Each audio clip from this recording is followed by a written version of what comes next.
I have an interesting relationship with Final Fantasy as a series. On the one hand, they were one of the first video games I ever played, way back in the days of the PS1, back when people still referenced games by how many polygons made up their characters. For instance, 900, 530, 4. Definitely 4.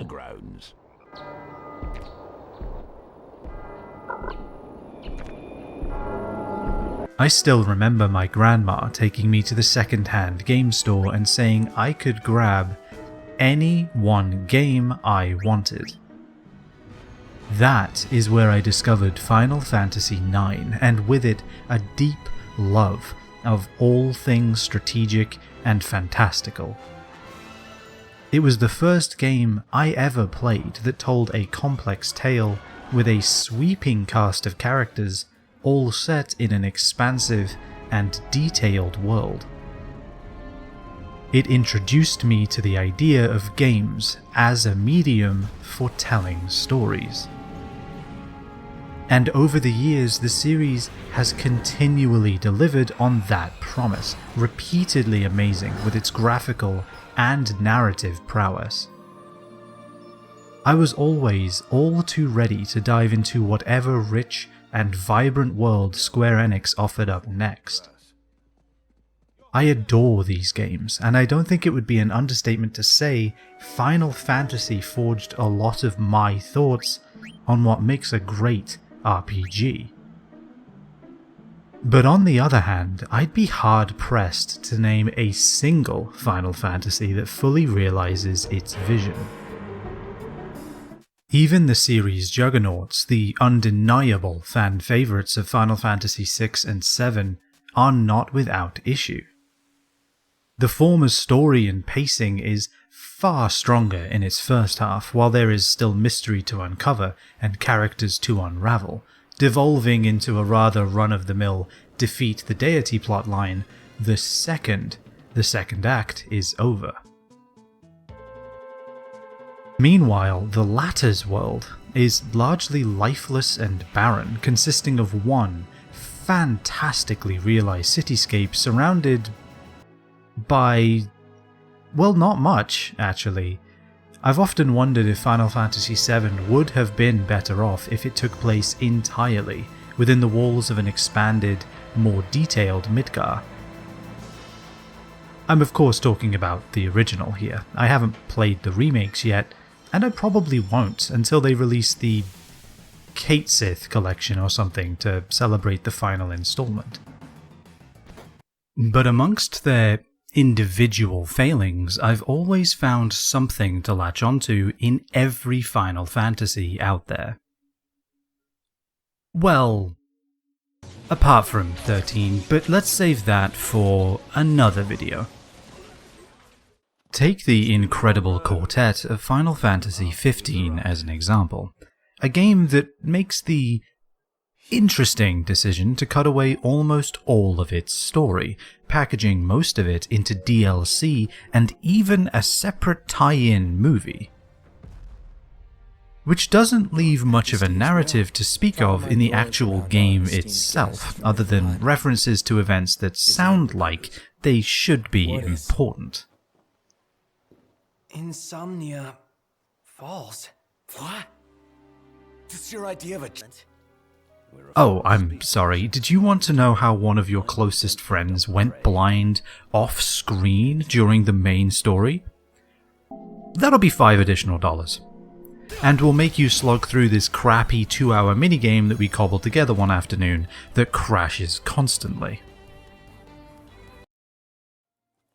However, in the gaping chasm where a story should have gone, Final Fantasy XV simply provides an enormous wilderness, brimming with adventures to experience alongside Noctis and his friends. Just don't ever go to Altissia. And what about Final Fantasy X, that despite its horrendously convoluted leveling system, bizarre endgame challenges, and a laugh scene that will forever haunt many of us who love that game. You probably shouldn't laugh anymore. Still manages to have such a grim and evocative story, alongside a combat system so dynamic and engaging for the time, that it keeps the whole thing chugging along somehow. In almost every instance, each entry in the Final Fantasy franchise is able to overcome its weaker elements, and, despite everything, still stand up as some of the best examples of their genre. So, with all that out of the way, I am PolarBear084 and this is my critique of Final Fantasy XVI, where I ask whether this new flagship managed to follow in the footsteps of its forebears and succeed despite its flaws.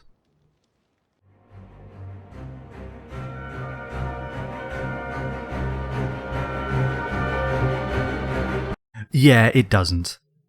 It really, really doesn't. This is going to be a very different video, isn't it?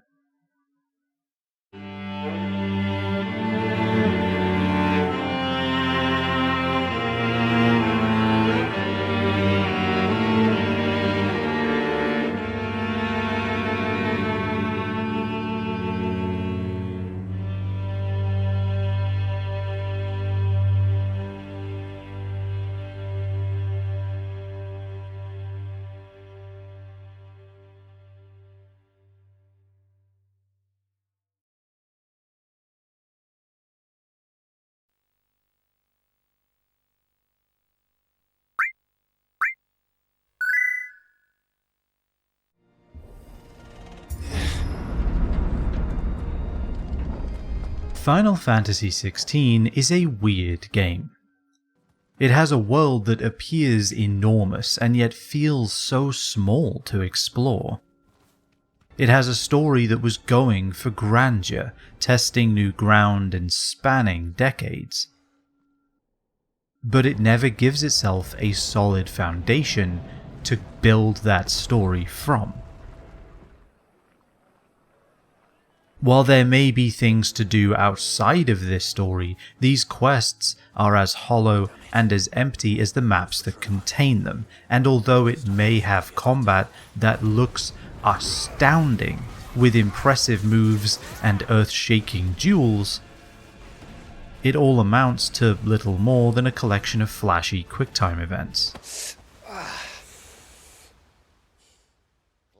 Was that harsh? I mean, maybe. It's not like the game is terrible to play or badly made, and you simply cannot deny it looks absolutely marvelous. I mean, look at that! Wow! God, look at that! I can't. Look at that! Look at that! Wow! Look at. I mean, just look at it. It's so. Wait, it's beautiful. Look at it. Just look. Look at it. But it might commit a far greater, if less obvious, sin. It doesn't fail spectacularly, nor does it stand as a shining beacon of what a Final Fantasy game can be. It just is. While I was playing this game, I got the horrible feeling that it was just leading me through the motions. That this wasn't made because someone in Creative Business Unit 3 had a game in their heart that they just had to share with the world, but simply because the franchise was due for another installment. And come on, Creative Business Unit 3 is such a depressing, we need to hit our sales goals for this quarter title for the team that is creating Final Fantasy's new flagship. Imagine if Disney called the team working on Moana 2 Imagination Movie Group 5. But then again, maybe that's a bad example. Ultimately, Final Fantasy XVI begins with such promise, with so much potential stretching out before it, and yet by the time the credits roll, it hasn't moved an inch. There's a lot to unpack in that opener, so let's start by examining that beginning, set in the blight-ridden world of Valisthea. I don't know how necessary spoiler warnings are for long-form analysis videos. I feel like it's fairly common knowledge that this kind of content will be pretty in-depth. But either way, here's your spoiler warning. We'll be going through a good chunk of the plot, most of the game mechanics, and a few other things besides. So if you still want to play this game after my somewhat unfavourable overview of it, go do that. And when you get back, let me know your thoughts on the game down below, and whether or not you agree with my opening statement. Alright, all done? Excellent.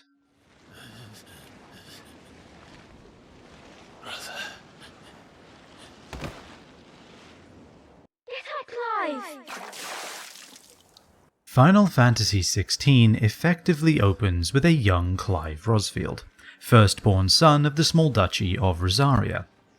He's just been named bodyguard to his younger brother Joshua, the dominant of the Phoenix and therefore the future Archduke of the realm. The Duchy of Rosaria is balancing on the brink at this point.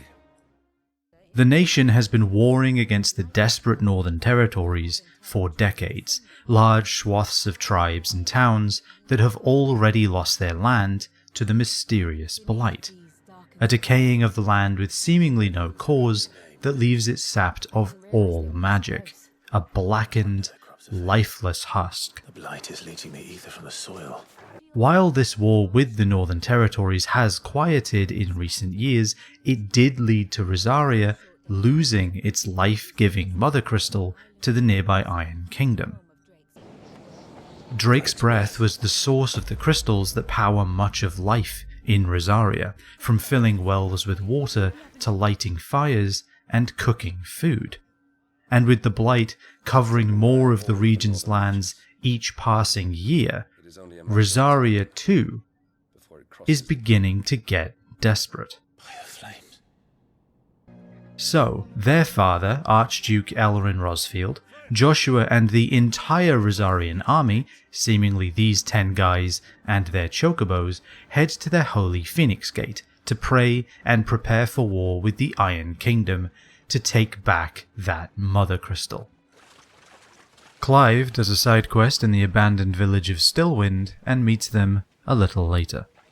Damned blight.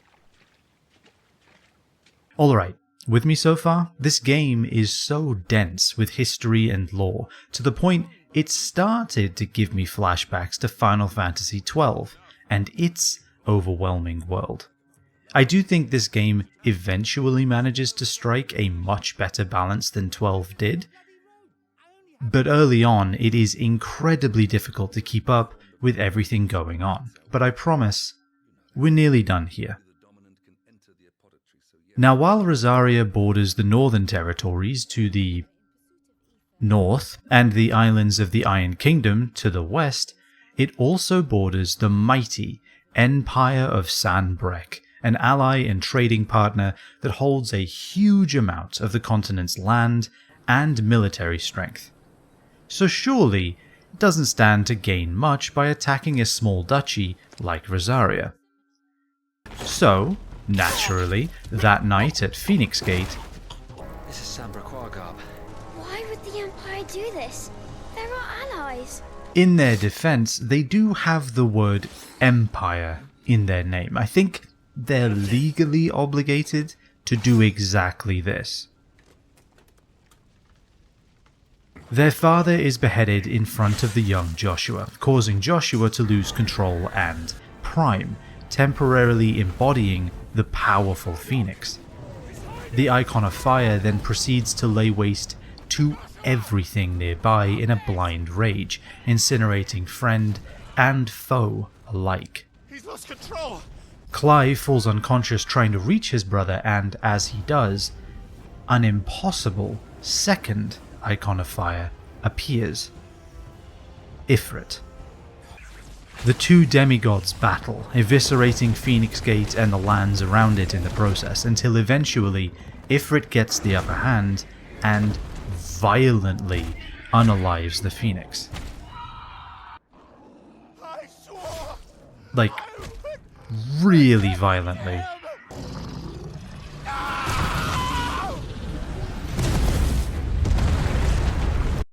Just absurdly violent.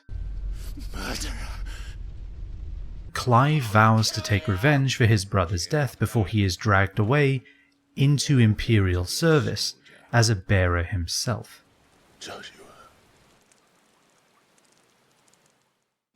Jokes aside, I really enjoyed this opening. The gameplay is... we'll get into that quite a bit later, but the story deftly lays out all of the issues you'll be contending with throughout the game. The spread of the blight and the corresponding disappearance of magic, the devastation wrought by Eikons and the whims of those that wield them, the plight of bearers, the only humans who can perform magic without the use of a crystal, that are ostracized and enslaved as a result, and the ceaseless warring of nations driven by desperation, duty, and greed. The opening really leaves the door open for the game to dive deep and explore all of these interesting ideas.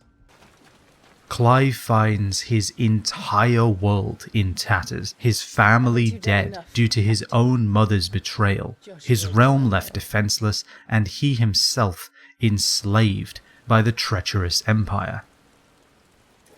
It's a really powerful opening sequence. And then it jumps 13 whole years into the future. Well, and they'll be sorely disappointed. Listen, time jumps can be a fantastic narrative tool to skip over information that might not be that interesting, or that doesn't help the story progress.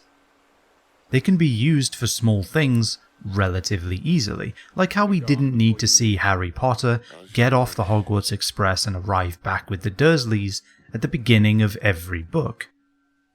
We could just join him a few weeks later, already mid-summer break, and pick up the story from there. Larger skips in time can be a fantastic way to escalate and progress stories in a video game, as for the most part, these stories tend to freeze, while the player is off doing whatever they please. You can be questing in catacombs by day, playing card minigames and drinking at the local tavern by night, and the main villains will just hang out and politely wait for you to catch up with them whenever you feel like it. Nothing can progress until you have directly interacted with it and watched it play out for yourself.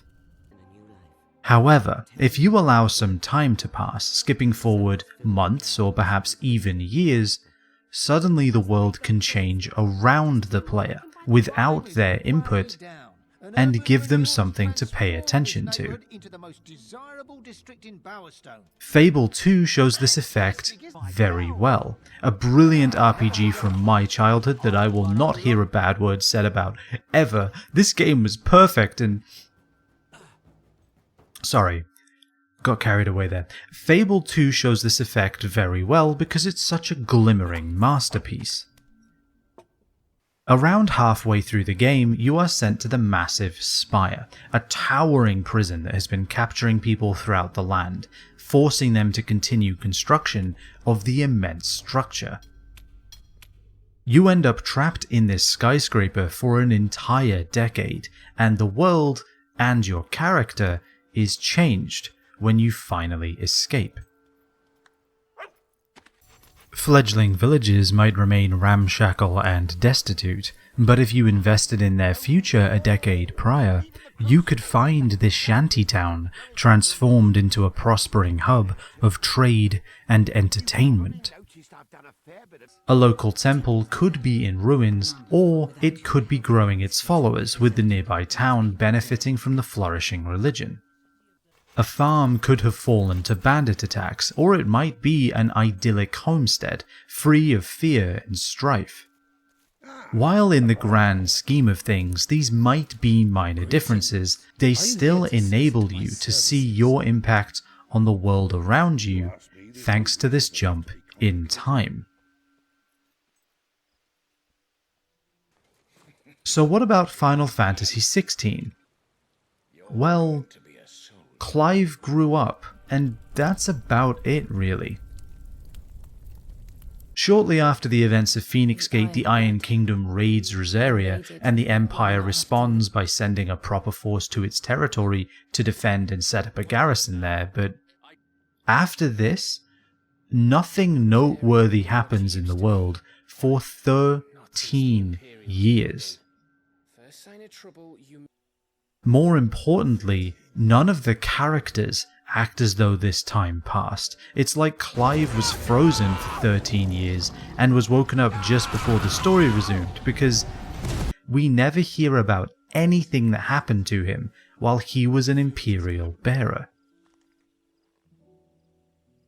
Apparently, he never channeled Ifrit again, never tried to escape, didn't have any friends, enemies, or any meaningful interactions during all 13 years he was in servitude to the Empire. Yes, Sergeant. The flashback at the beginning of the game that puts us in young Clive's shoes didn't have to return us to this immediate present. It could have shown us more of this missing time to maybe help mitigate this problem.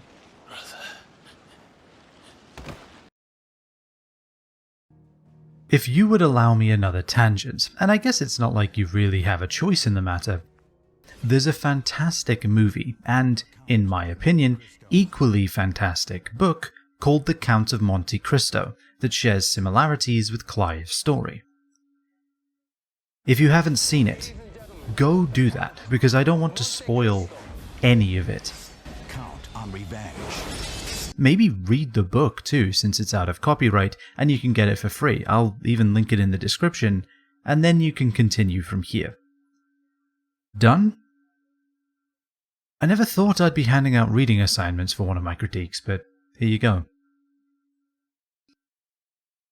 The Count of Monte Cristo follows Edmond Dantes, first mate on a cargo ship at a respectable trading company in Marseille, France. He's just been recommended for captain at the young age of 19. He's engaged to the beautiful Mercedes, and he's beloved by his ailing father and the crew of the Pharaoh, bar one Monsieur Danglars. Really, it was only a matter of time before Edmund's seemingly perfect life drew someone's ire. Messieurs Danglars, Ferdinand, and Caderousse, who all dislike Edmund out of either spite, desire, or jealousy, conspire to have him labelled as a sympathiser to the disgraced Emperor Napoleon, and therefore arrested as a traitor to the crown. This plays out just hours before Edmund and Mercedes are to be married, and Edmund is dragged away, never to be seen again. He ends up being sent to the fortress island Chateau d'If, a spray-sodden spit of land where people are sent to be forgotten, and the wardens that guard the prison know that no one will ever be looking for their charges, and no one ever escapes. Over the 14 years lost to his rival's avarice, Dante's spirit is hardened, and his thirst for vengeance unquenchable. His time in Chateau d'If forges his character for the rest of the story. He learns to read, learns to strategize and plan out his goals, instead of counting on the youthful spontaneity he'd enjoyed in his prime. And he begins to foster a powerful, unyielding hatred for the men who destroyed his life, and dreams of the day they all pay penance for their crimes. The rest of the novel happens because of Edmund's time in prison. Once he finally escapes, he uses his newfound knowledge and wealth to methodically get his revenge against every single person that wronged him. The emotions that festered within him in Chateau d'If are what guide all of Edmund's actions until the final few chapters. And let's face it, if Alexandre Dumas had not shown us the suffering Edmund endured during his imprisonment and the changes it had on him as a person, on his morals and his ethics, we probably wouldn't still be talking about and continuing to adapt this novel nearly 2 centuries later. So now back to Clive. Clive is 15 years old at the start of the story. He's a branded Imperial soldier for 13. We skip over almost half of his entire life, arguably the most important half of his entire life, as if it never existed. In a single day, he loses his homeland, his brother, father, and mother, becomes branded, and is then used as an instrument of war for over a decade. And yet we never see or talk about any of it. I kept waiting for Clive to open up about what happened during his time as a branded soldier, for a side quest involving an Imperial deserter that recognized him, or for him to mention that a location he visited was where he lost his first squad mate, to bring up any knowledge he might have had about Imperial protocol, or even the possible layout or composition of the Imperial garrison when the gang sneaks into San Brec's capital.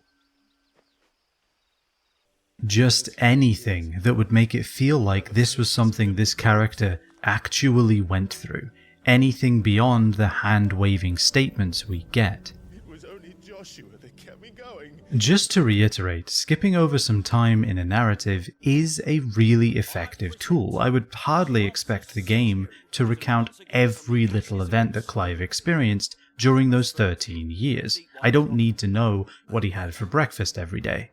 Not hungry. The Count of Monte Cristo even jumps around during Edmund's imprisonment, to the point that neither you nor he are aware just how long he's languished in that cell. You can share in Edmund's uncertainty as he begins to lose any concept of time or self, as the years pass silently around him. But you absolutely cannot act as though that time didn't pass, as though Clive closes his eyes in the year 860 and opens them again in 873 with nothing to say for it. Doing so hollows out the story before it even has the chance to start, because this harrowing, character-defining moment in Clive's life is immediately nullified by the fact that he just doesn't act as though he'd spent nearly half of his life in chains, fighting every day to survive. The story after this is serviceable enough, with Clive escaping his captors and becoming a turncoat the second he recognizes that their target is a friend from his childhood. Afterwards, he falls in pretty well with Sid and his merry band of outlaws, so the fact that this is all written and executed well makes the choice to skip over nearly half of Clive's life all the stranger. Like I said, this game is weird, and this is far from the only strange story decision made during its runtime. At least we can be certain that after already leaping forward 13 years and ignoring anything that might have happened during that gap, we won't have to worry about another multi-year time jump poking further holes in the story. Oh, what the fuck? It is hard to understate how mind-blowing this was. The story was just threatening to get interesting, building up all of these major changes and reveals just to drop all of them off of a cliff. Clive, Jill and Cid destroy the Empire's mother crystal, Drake's Head, correctly discerning that these magical behemoths are draining the world of ether and therefore causing the spread of the blight. Look. The act makes them the enemies of every nation in the known world. I know you're there, Ultima. Joshua reveals that he is in fact not dead and has been engaging in a battle of wits behind the scenes with the enigmatic Ultima. The game's main villain shows up to ramble off some pretty generic villainous dialogue before Joshua absorbs Ultima's entire being to prevent him from getting at Clive. And get to my brother now. Cid gives his own life protecting Clive, and elsewhere Cid's secret base, the Hideaway, and everything he'd worked to build over the past few years is demolished by an enraged Titan, as revenge for the death of Titan's love interest at Clive's hand earlier in the story. Where the hell are you, Cid? Where the hell are you? And then the game just skips forward half a decade. I mean, how? How did this happen again? How did we get here? The game had just finished rebuilding the foundations of its narrative after the first jump in time left it in ruins, and instead of sitting with what just happened, dealing with Cid's death, and trying to find their scattered friends to rebuild their beleaguered group, we just skip past all of it. There are some interesting seeds planted right here that the game torches before they're even given the chance to sprout. How was Joshua alive? How does he know Ultima? And what has he been doing for the past 13 years? What the hell was that legless, shirtless demon man that emerged from the portal left in the Mother Crystal's wake? How do Clive and Jill reunite their scattered comrades and come to terms with the death of their friend and leader? None of these things are ever addressed. Ever. And to top it all off, let me ask you this. Do you think anything major changes in the wider world over those 5 years? I'll give you a second to think about it. Of course it doesn't. The Empire takes over another nation because they just can't help themselves, and then nothing. Contrary to what the game has been saying this entire time about how the Blight is slowly taking over the world year over year, the Blight doesn't move an inch. And I'm not just talking about on the world map either. There's a point, literally steps from Eastpool's village gate, that is completely drained by the Blight when Clive and Jill pass through. And yet, 5 years later, it's exactly where we left it. This disconnect between what characters say about the world they live in and what you see of that world while you're playing is another serious flaw in this game's narrative. You're constantly being told that the world is dying, that the Blight is creeping ever closer to every major settlement, erasing farmland and choking water supplies. And yet, everywhere you go, no matter what nation you're exploring, it's nothing but rolling hills, lush forests, and scores upon scores of wheat, grain, spices, fish, and every other manner of food stuffing every market stall the world over. There's even a settlement that maintains enormous, expansive vineyards. This town is in the Empire. You know, the nation that was so resource-starved they invaded 2 out of the 3 other nations on their continent to help fix that problem. And yet these guys are out here tending hillsides of grapes instead of a more useful crop. And yeah, these vineyards get slightly more brown as the game progresses, but the fact of the matter is that while the story really wants to paint one picture of the world, the actual game world you find yourself in is totally disconnected from it. But enough about that for now. Let's get back to that second time skip. When I was playing through Final Fantasy mode, this game's version of a New Game Plus, to record footage for this video, I was dumbfounded when I reached this point in the story again, because I was now burdened with the knowledge that they never do anything with this. Back when you first took Sid's name, we were talking all the time, working out what to do in that. There was a lot to work out. Oh hey look, Clive found a piece of paper listing everything that happened over the past 5 years. Sorry, but I genuinely don't know how to adequately communicate just how jarring this all becomes.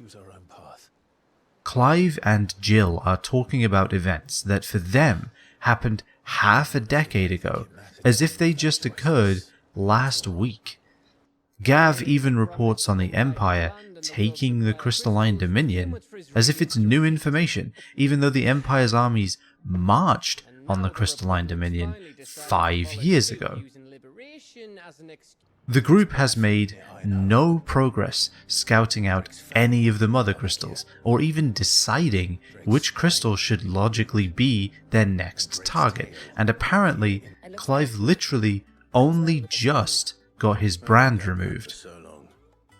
So what were they doing this entire time? What was anyone doing this entire time? And on top of that, Clive and Jill don't seem any more familiar with each other. I would have thought, after fighting side by side for roughly 5 years, they would be far less formal at this point. Clive taking Sid's name in his honour is a nice character moment for sure, but it really seems like they jumped 5 years into the future just to get Clive looking slightly more gruff, and so they could skip rebuilding the hideaway. Not only am I not sure why we couldn't have taken part in that particular journey, they could have easily achieved all of this with just a 5-month jump instead. But in reality, no matter how long or short you make this time skip, the effect on the story remains the same. It guts any momentum they've managed to gather, erases any emotional impact that the scene at Drake's Head tries to impart, and also brushes away any narrative payoff that the destruction of this Mother Crystal could have caused. The game has this pretty moving scene. Sid gives his life to see the first Mother Crystal fall, passes the torch to Clive to build a world where their kind can live on their own terms, and then just doesn't show Clive and company having to deal with the death of their friend. It doesn't show the hardships that they must have suffered as they picked up the pieces and searched for a new refuge to house their movement. And to top it all off, absolutely nothing happens in the world around them for 5 whole years. We skip right over any retaliation that the Empire of Sanbreque might have attempted against Sid and his bearers, and completely avoid the fear and panic that the populace of Valisthea must have felt when they saw a seemingly immortal part of the landscape vanish in an instant. Just think about that for a second. This immense structure, a literal monument to the divine, evaporates into the night.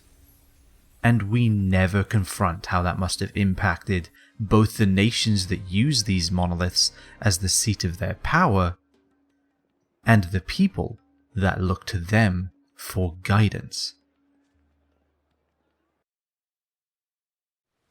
You're going to be a soldier. These skips prevent the story from ever really finding its footing. They leave gaping holes that erode the emotions these climactic scenes are supposed to impart. We never really get to see our heroes deal with any of the adversity that befalls them, as the story is frequently ready to jump right over all of that noise to get to the next battle sequence.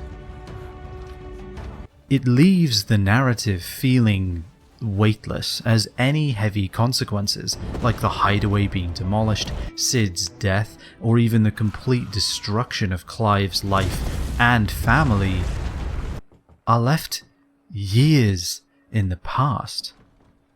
A distant memory that feels important, feels like it should impact the characters and the story in some meaningful way, but ultimately can't.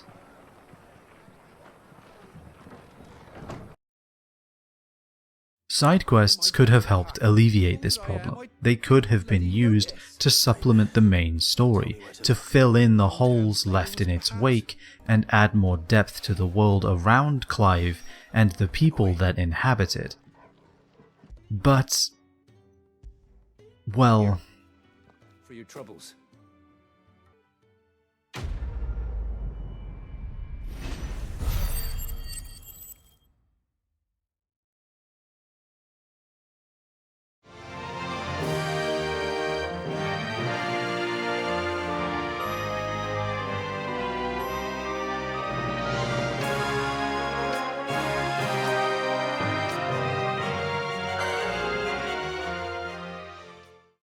Your care? Do you mean to burn it or bury it? That is not my decision to make, but by I wasn't originally planning to have this part of the video stand as its own section, but the more I examined the side content in this game, the less it made sense. then we find ourselves at an impasse.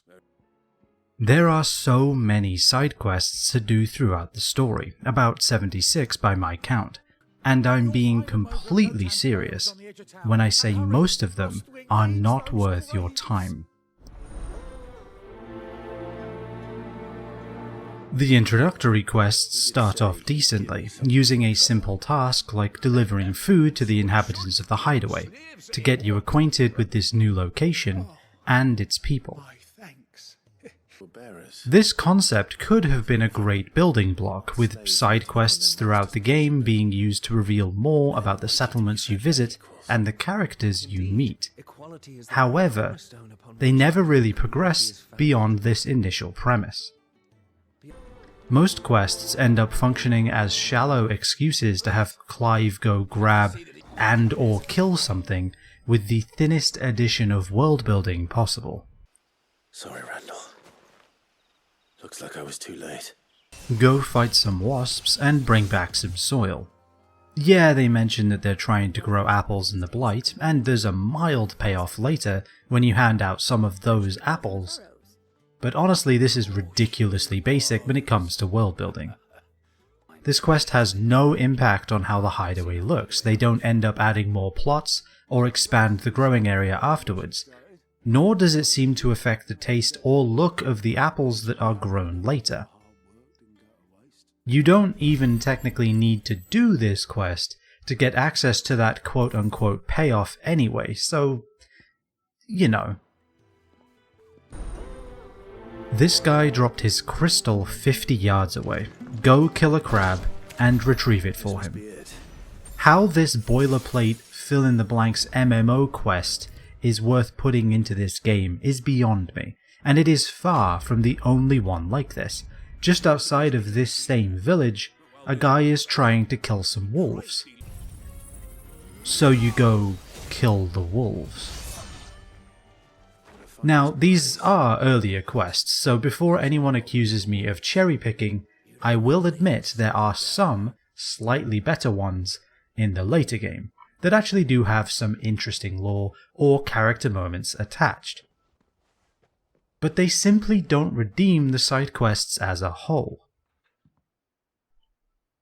Not only can I count all of these better quests on one hand, But by that point in the game, you will have done upwards of 60 of these filler tier quests, and I can promise you, you will be letting out a small groan of frustration every time more of these little green bubbles appear. It's less, oh, more stuff for me to do, and more stuff for me to do. Because no matter which of these quests you end up choosing, all of them play out in exactly the same way. The quest giver will talk at length about the problem they have. Occasionally, this will even be interesting, and then Clive offers to help. You warp to the nearest fast travel point to the objective, walk roughly 100 yards, mash either X or square to pick up some items or deal with run-of-the-mill enemies, and then hold start to warp right in front of the quest giver you started at and hand it in. There are some mild exceptions to this loop, but most every quest in the game fits this description worryingly well. They are utterly dull. Okay, so maybe the gameplay offered by these quests amounts to little more than fetch doggy, good boy, but aren't the rewards worth doing it? Well, how can I put this? Quest rewards are useless tripe. All quests lead to crafting materials. In fact, everything leads to crafting materials. You will begin to despise seeing the words Wirite, Bloody Hides, and Magicked Ash show up to commemorate every little thing you do. Even the main story will laughably offer up these paltry prizes for defeating its major bosses. And while these items are used to create and upgrade your gear, I am not exaggerating when I say you will be drowning in these resources before long. Every enemy you defeat and chest you open will drop these items too, and even the rarer seeming meteorites can also be purchased from any trader. So, by and large, the rewards for doing these additional quests is never really worth your time. Sorry, what was that? Some quests give accessories for rewards. That's funny. You'll see why later. There are exactly 9 quests that have decent rewards for completing them, which the game is even kind enough to highlight with a little plus sign, as if the developers know none of the other chores are actually worth doing and they're trying to save you the trouble. Which, you know, is kind of weird. Have I mentioned this game is weird? So 9 out of 76. And not one of those quests has both a good story and good gameplay to go along with this moderately improved prize. Every side quest fails in some important way, and even the ones that I don't consider to be a total waste of time still aren't really worth doing because of that. Don't believe me? Well, let's look at those 9 better quests in more detail. White-Winged Wonder sees you hunting some poachers to protect the local chocobo population of Rosaria, which somehow includes Clive's chocobo Ambrosia that was lost at Phoenix Gate 18 years prior. Just kill a bunch of fodder enemies and one guy with a stagger bar, and you're finished. Completing this quest earns you the ability to call upon this wayward chocobo to carry you around the map a lot faster, which might just be the best quest reward you will ever receive in this game. Root of the Problem makes your potions heal more HP, but boy is it also a drag. Go kill yet another big goblin and pick some flowers. And that's it. Your flowers. A follow-up quest to this fares slightly better, with you tracking down a Morble hunt and killing that to further increase your potion's potency. But they could have just given you this reward for defeating the rematch against the game's first boss. There's not much more to this quest. It does at least add some more flowers to the gardens of the Hideaway, providing at least a small version of the changing world I was hoping for earlier. But other than that, it really is just hunt the target, and you're done. Weird Science and Weirder Science are exactly the same as these, as if they had a template for side quests that they followed to the letter. The first sees you hunting a Bomb King to increase how many potions you can carry, while the second has you running between different fallen ruins and mowing down a bunch of fallen fodder to further increase this number. And that's it. No character moments between Clive and his squad mates, no world building really either, just a vapid excuse to have Clive fight some things and then get something in return. But I guess we should be happy that for once it is something useful and the Bomb King fight is fun and unique, so yay, I guess. But then we reach the cream of this blighted crop. Blacksmith Blues. One of the better quest lines in the game, maybe because it was the only one that was part of a series of multiple quests that connected to one of the side characters, with a story that ran through all of them. Even though the actual gameplay you interact with in these quests is no different from any of the previous examples, hunt a boss, fight some fodder, hunt another boss, etc., the minimal amount of character building that they attempt makes them stand head and shoulders above the rest. Which I see as both a compliment to this quest line and a damning judgment of the others in the game and how little they try to add to it.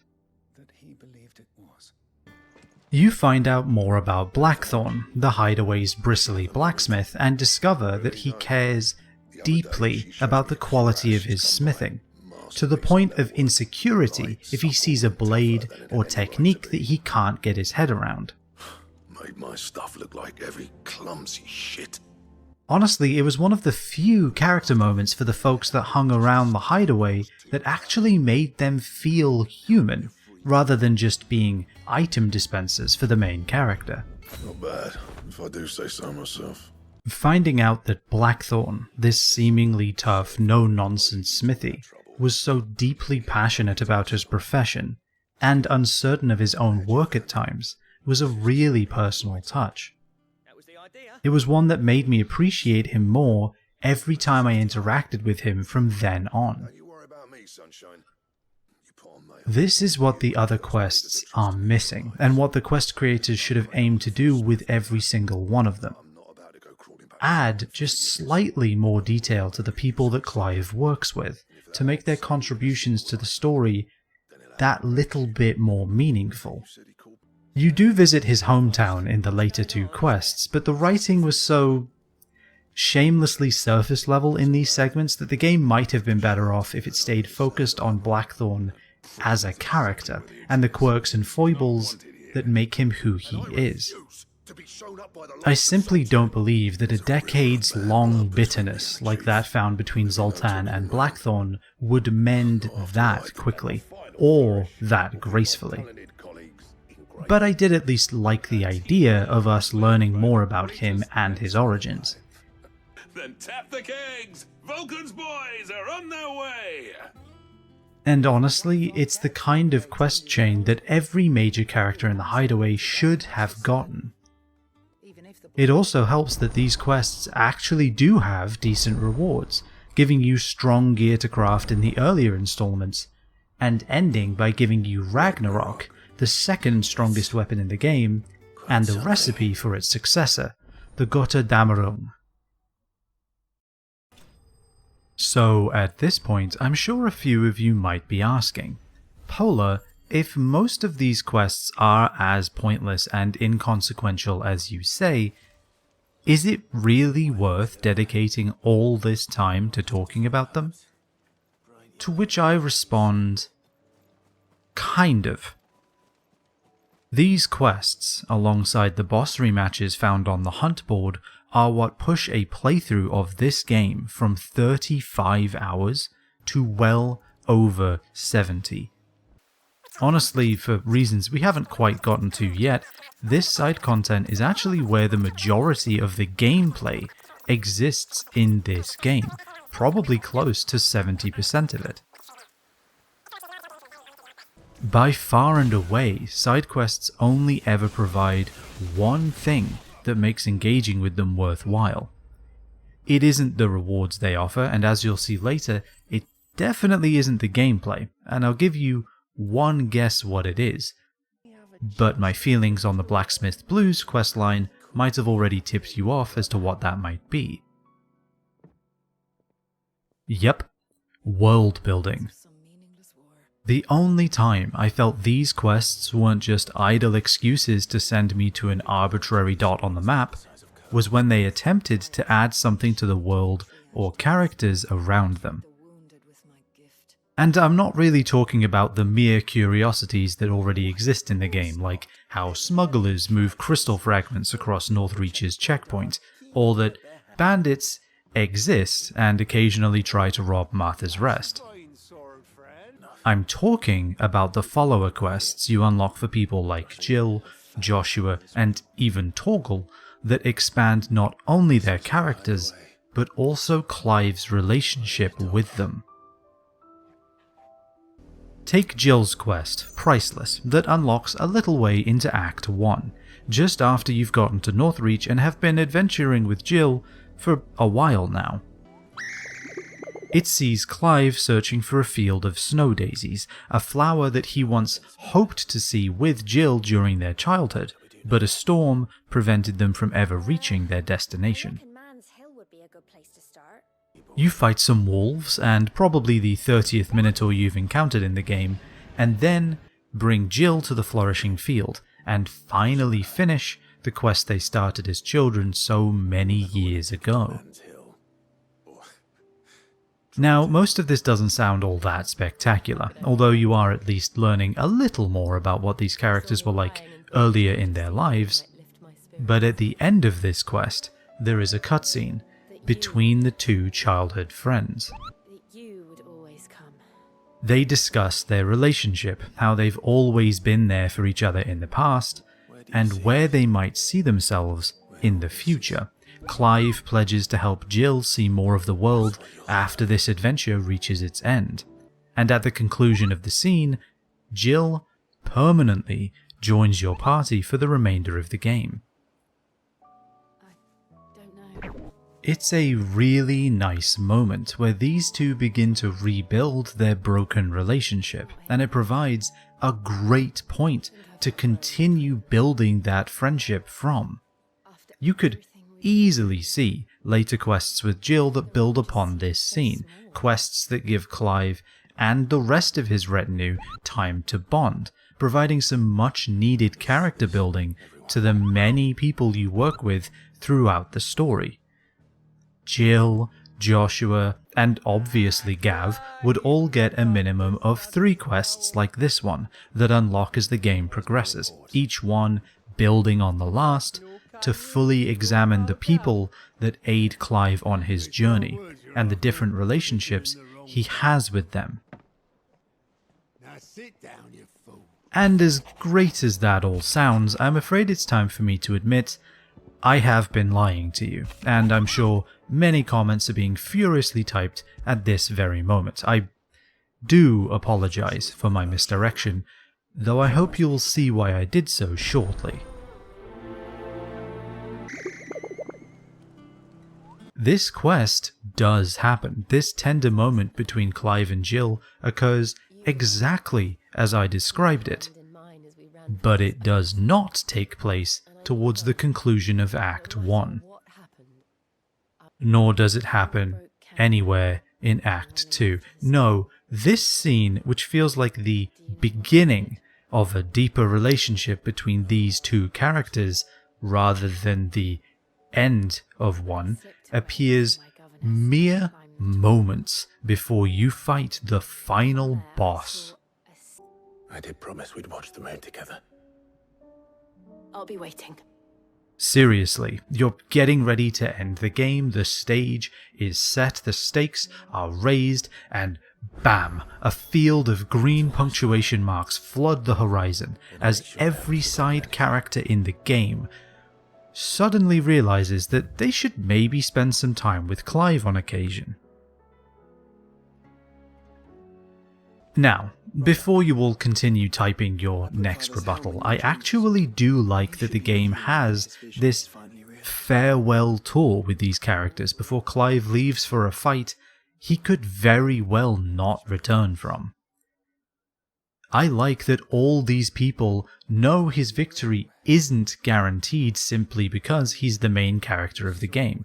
They want to ensure that Clive heads into this perilous endgame on good terms, fully aware of just how many people believe in him and his vision for the future of the realm. But there are some fatal flaws with this. 2 fatal flaws, to be exact. The greatest issue with these quests appearing at the end of the game like this is that by and large, they are the only opportunity you get to spend any time with people that Clive has been working with for over half a decade now. As I alluded to earlier, there should have been chains of these kinds of quests for each important person in the hideaway, along the lines of what Blackthorn has in Blacksmith's Blues. How your main allies, Joshua and Jill, don't get whole quest lines like Blackthorn's is baffling to me. And how could you treat my boy Gav like that? The emotional send-offs with the rest of the cast are weakened to the point of absurdity, because you've spent almost no time with any of them. To have these scenes randomly appear here in the final hours of the game is honestly bizarre. Why do all these people suddenly need the time of day to reveal anything about themselves? Why are all these background characters only given time to develop in the game's closing moments? Again, it's just weird. Despite all my griping, I actually enjoyed these very short stories because that's really what they are. We've already thoroughly examined why side quests aren't meant for fighting enemies or unlocking rewards, but it bears repeating here, because if you didn't believe me before, perhaps you will now. Side quests in Final Fantasy XVI are at their absolute strongest when they return to what makes this series so special in the first place. When they are used as a medium to tell stories. When the reward for completing these fetch quests is not the enemies you erase, nor the stuff you collect, but what you discover about your comrades and the greater world around you. However, like a student trying to write an essay the evening it is due, the rash of storytelling that appears in the game's penultimate chapters is simply a case of far too little, far too late. There should have been probably half the number of side quests, so that the quest designers of Creative Business Unit 3, it's still such a weird name, could have made each one of them much more substantial. These quests should have been viewed through the lens of the short story, each one developed with the intention of adding a little more detail to the realm, a little more substance to Clive's relationships with his friends and allies. The completion of these stories should have left an impact, no matter how minor, on the towns and settlements you work alongside, so that as you near the end of the game, you can see, reflected back at you in the landscapes and villages you visit, Clive's vision of a world without magic, and how it could maybe, just maybe, succeed. He's a genius. Forget the mountains of garbage "have you seen where I left my keys" quests, and instead focus on expanding Clive's interactions with this world in the ways that actually matter. Our lives are our own at last. They already had the perfect setup for this. Every time you reach a landmark settlement, you meet one of Cid's co-conspirators. Quentin of Lostwing, Martha of Martha's Rest, the Dame of Northreach, Lubor of Dalamil, and even Otto could fill this role for the Hideaway, for example. These individuals give Clive an emblem, a seal, to signify that he can be trusted by the wider community they reside in, which allows him to talk to and work with the people that call those settlements home. This setup, with 5 bustling towns that have 5 unique characters that largely run and or own them, would have been the perfect opportunity to have side quests that directly related to these villages.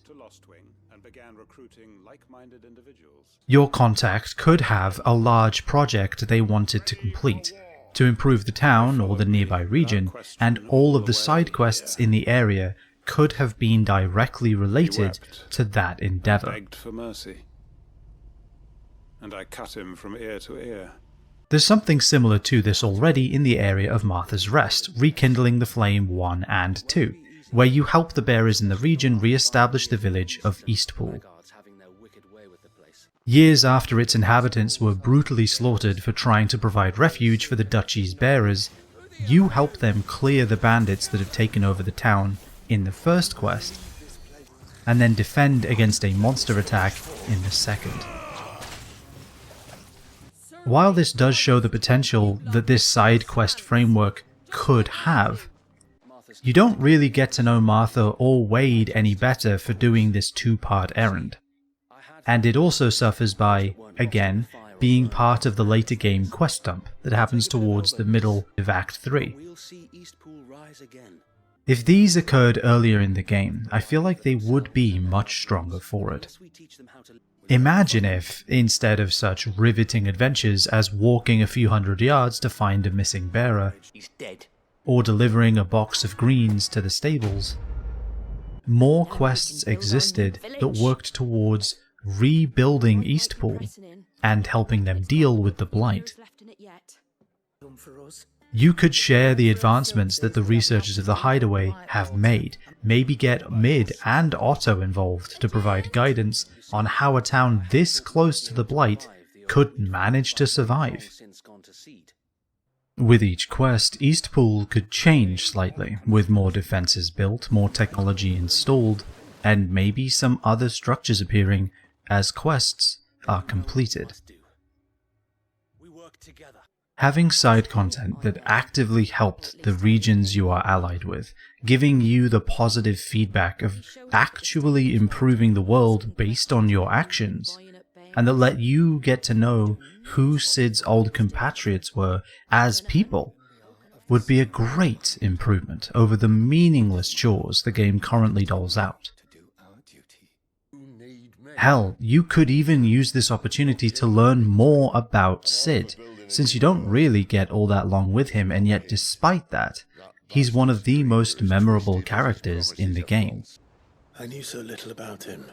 These quests could have had some flashback scenes to close out each chapter that depicted Cid trying to get his movement off the ground in the early days.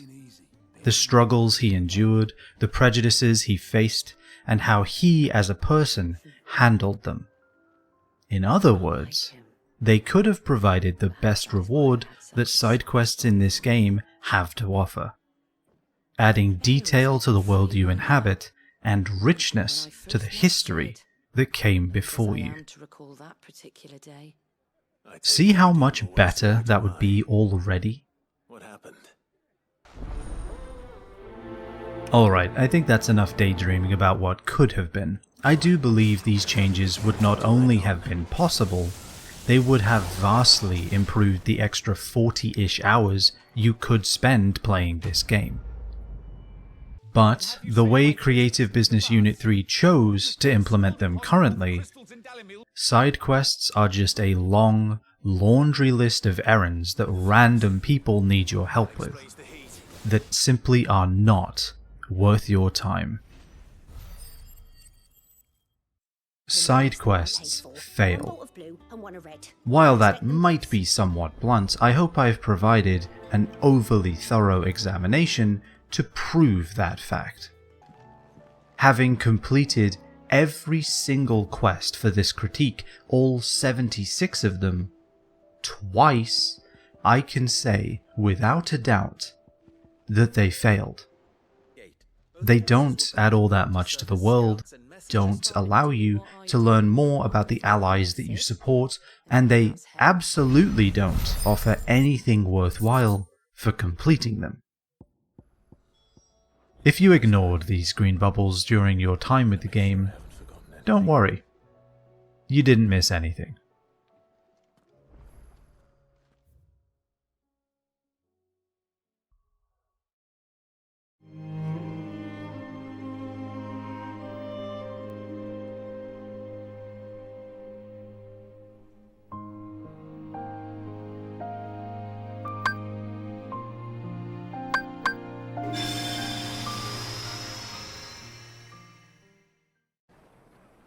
So after that rather fitting side quest, I think it's time we returned to examining the story. And despite my frustrations with the narrative poking more holes in itself than a golf course early on, it does manage to have some stronger moments after its second jump into the future. Because while Clive seemingly went into a coma for 13 years at the start of this story, Jill did not. Kind of. She has a past fraught with pain, coercion, and doubt, one that we thankfully get to see glimpses of during the party's attack on Drake's Breath. The Crystal Orthodoxy who govern the Iron Kingdom and control the Mother Crystal are to blame for her years of suffering. They are responsible for her kidnapping from Rosalith after the incident at Phoenix Gate. They used her abilities as the dominant of Shiva to their own ends. She clearly still carries her trauma with her, alongside tremendous guilt over what she was forced to do in the name of the Orthodoxy, specifically by its leader, High Patriarch Imrain.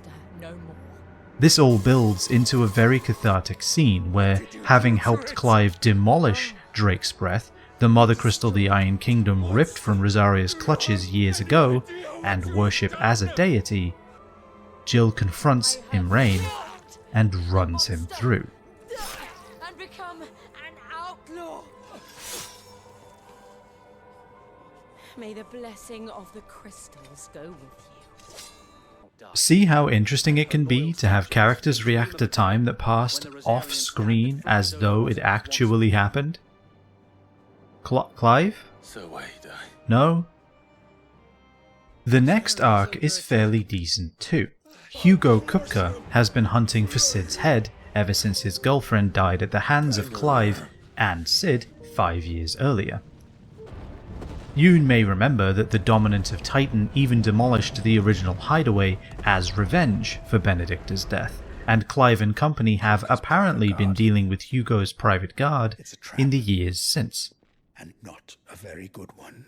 Kupka eventually discovers who this new Sid really is, and sails himself and his entire private army to Clive's hometown of Rosalith to try and draw Clive out of hiding. Upon hearing this, Clive marches to the capital with one intention: kill Hugo Kupka. Which was honestly really refreshing. This had nothing to do with saving the world or advancing their cause, it was just cold character motivation. Similar to Jill's revenge against Imrain, this allows Clive's personality to bubble to the surface, and show us a little more of who he is as a leader, and how fiercely he'll protect his people against those who would threaten them. However, the actual fight between Hugo and Clive marks a shift in the game's tone. The fight itself is fantastic, and is honestly one of the stronger in the game. Hugo is a fast and powerful foe even when only semi-primed, stringing together multiple combos and AoE moves that can keep you well on the back foot. But with all that fantastic build-up, and all that dramatic tension between Clive and his nemesis, the man who's made life hell for his friends, the man who's responsible for Gav's lost eye, the man who's responsible for the destruction of their old home. Well, the fight ends like this.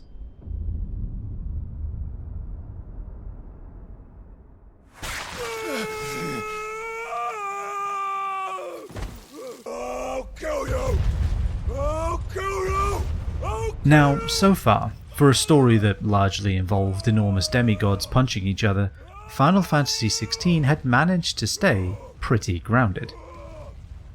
The tremendous guilt Clive carried, and his need to avenge his brother only to discover he was ultimately the one responsible, kept this fantastical world tethered to a relatable core. Clive is acted well by voice actor Ben Starr, so the emotional payoffs that the story does manage to achieve are strong. Strong enough to carry the story despite its earlier fumbles. Not to mention the horrendous way bearers are treated, being kept and sold by nations as nothing more than tools, is an incredibly powerful follow-up. Clive vows to follow in the footsteps of both Cid and his father Elwyn. He vows to achieve the impossible, creating a land where bearers are viewed as equals and not as slaves, where they can live and die on their own terms.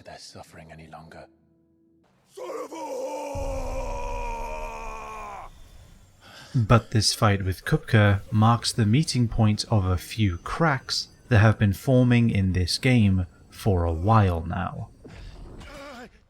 For starters, Hugo's reaction is completely hilarious, reminding me more of Patrick Star than I think the writers would probably like. Jedi Fallen Order also had a boss fight end with the boss losing a limb, and I think the difference speaks volumes. When you've already lost yourself, a limb's easy. You know, I was a Jedi. It'd be fun to bring you in. Watch you crash like the rest of us! Obviously, Hugo didn't have to react in exactly the same way as the Ninth Sister. He could have succumbed to rage and blindly body-slammed Clive into the wall or something. But this feels straight out of a comedy, instantly erasing any dramatic tension that might have been built up during the fight. It's just bad. And as Hugo slams his stumps into the ground again and again, I think it's fair to say that these cracks are more than noticeable. They can no longer be ignored. And what? Let's start with the fact that Clive isn't rescuing bearers anymore, or trying to improve how they're treated or viewed by the world. He's just going around fighting dominance and cracking crystals, which completely disconnects Clive from any narrative weight the story had built up to now. From the word go, this game constructed its story around Cid's mission of providing bearers with a place to live and be free, to the point that your base of operations is entirely devoted to realizing that goal. But as far as the main story is concerned, Clive is just not interested in that anymore. The reason Clive and Jill even worked with Cid in the first place is largely ignored from here on out. Tell me, Clive, how many lives have you saved since taking my name? This also means that nothing remains to keep it grounded anymore. Now that Clive is busy fighting demigods, like this Rock'em Sock'em moment from the rematch with Kupka, for example. Get it? Because they made giant rock fists and started punching each other. It's a pretty clever reference. There's nothing stopping this narrative from drifting further and further away from its initial premise, and the interesting story about the people of Valisthea. The story that is best told in the prologue about the greed of nations and the damage and suffering they bring upon their bearers is a distant memory at this point. The injustices that this minority has to endure and the Omalacian bargain that the world has struck to maintain their lives is so far beneath Clive, and it only gets more distant as each situation escalates more than the last. And I do mean escalates because he literally ends up fighting against Bahamut in space, and follows that up by dueling Odin at the bottom of the ocean after Barnabas cuts the titanic body of water in two. Don't get me wrong, these scenarios are bloody awesome, but this awesomeness comes at too high a price. Because, man, did they just rip you away from the story occurring in the world below. What was an interesting high fantasy analogue of medieval Europe descends into Hollywood-esque spectacle. Lengthy fights against formidable foes that are dripping with cool, but with no deeper substance to be found. Gone are any three-dimensional, interesting characters, as they are slowly replaced, one by one, with the most generic, over-the-top villains they could hammer into the story. They are bad guys, through and through, carrying all the baggage that that label brings. There's essentially no exploration given to who they are as people or what their motivations are, and no deeper characterization beyond, well, for the worthy shall the gates of paradise open, and so did I spread my arms to the ether. In the end, they don't add much of anything to this game's story, above the faintest whisper of a motive for their actions, and a lot of terrible dialogue. Could it be you have made a weapon of your weakness? My apologies. Next to such gratuitous villainy and obscene spectacle, whatever small moments of solemnity the game manages to manufacture can only feel out of place. These ridiculous characters become dominants in their own right, completely overriding any attempts to bring the story back to its original point, about the enslavement of bearers, the inescapable blight, and the overwhelming cost of doing the right thing. The Crystal's blessing is a prison, Clive. And if it's an outlaw the world needs to help it break free, I can think of none better than you. And last, but by no means least, from this moment onwards, Final Fantasy XVI begins to succumb to an inescapable, all-encompassing pall of fatigue. On top of the story issues we just went over, if you have been engaging in the side content as you go, you will have done more than enough to start worrying that they are, in fact, all the same staggeringly dull errand, just with the introductory sequence tweaked a bit.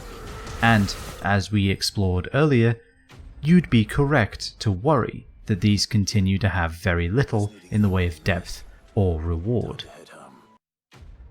But even if you haven't investigated a single green bubble, you have fought more than enough enemies to have seen absolutely everything the game has to offer in terms of its combat. And I'm being deathly serious.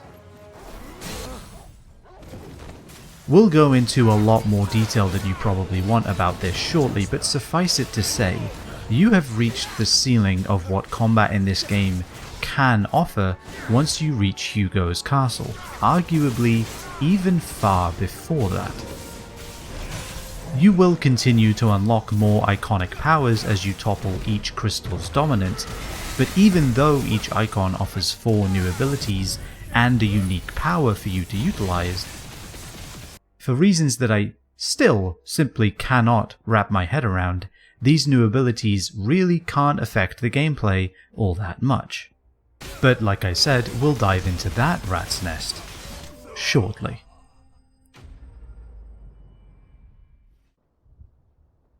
Despite the cracks that Hugo's segment reveals, the story does continue to create some good moments after Titan's tantrum, and the arc in the Crystalline Dominion also works pretty well. Dion is the first dominant you fight that is also an actual character, with a backstory and his own life to contend with, as opposed to Barnabas and Hugo's caricatures. I would be the king of the world! Plus, Annabella works well enough as a villain. The writing and voice work for her are pretty decent, and I found it easy to buy into her attempts to wrangle the Empire for herself, for the most part.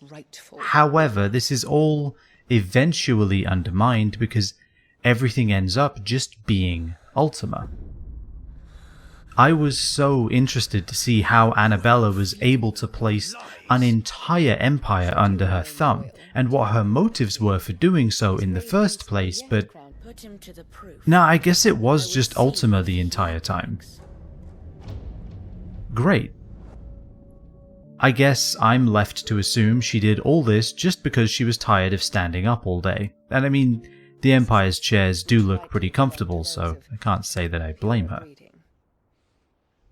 Unfortunately, that will also be the last time I can genuinely compliment this story, as after the fall of Drake's tail, it casts itself off of a cliff, and outside of some decent moments of spectacle, it all but disintegrates.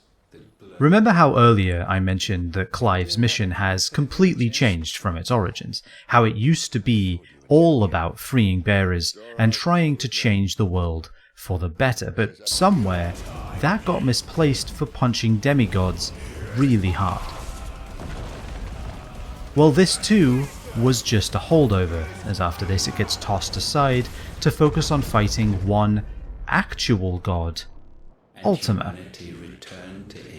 But not before Ultima turns half the world into magic zombies.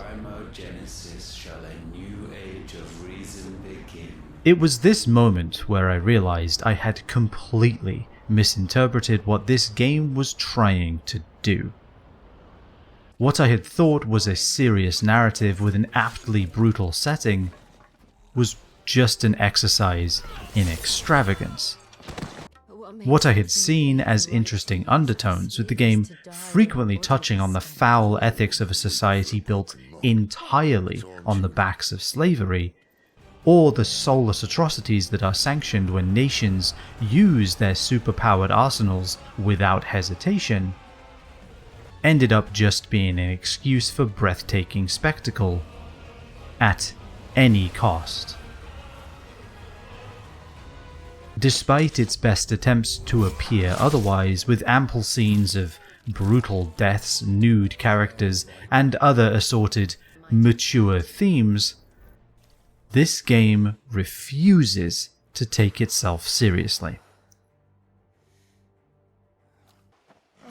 The consistency I'd thought this game benefited from was non-existent, as the story sways violently from serious slavery subplot to over-the-top screamfests where entire continents are hewn from the surface of the planet. Clive and company talk about changing the world, unafraid of the consequence that they are hunted by every nation in Valisthea until their dying breath, and then suddenly the apocalypse happens and every nation collapses under a wave of magical zombies. The great character work that occurs with Clive, Jill, Joshua, and even Gav is utterly wasted next to this confused, shoddily written mess.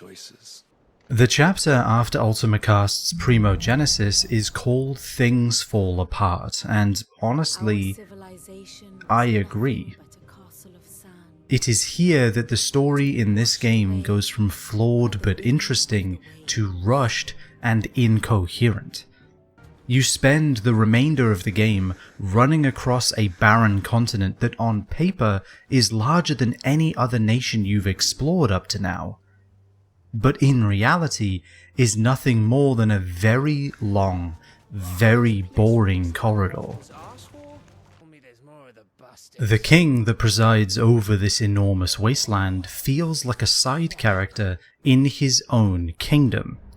The story is constantly pushing Barnabas as this unassailable threat, undefeated dominant of Odin, youngest leader in the twins, so much stronger than Clive that he effortlessly bests him twice.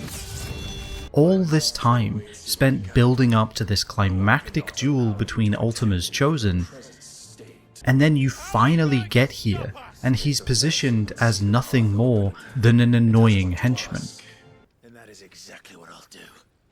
They were so determined to have Ultima be the root of all evil, to have him be the only real enemy in the story, that they sabotage all the work that they put into the rest of the cast. First with Hugo in Dalmekia, again with Annabella and Sylvester in Sanbreque, and a final time with Barnabas in Waloed. These characters are made out to be these huge forces, dictating the flow of power and the course of the story. But when it comes time for that story to deal with their actions, it just blames Ultima for all of it. All of the time spent developing these characters into potentially interesting antagonists is tossed aside in service of an ultimate threat that is too nebulous to benefit from it. You have learned our name. What else have you learned, Phoenix?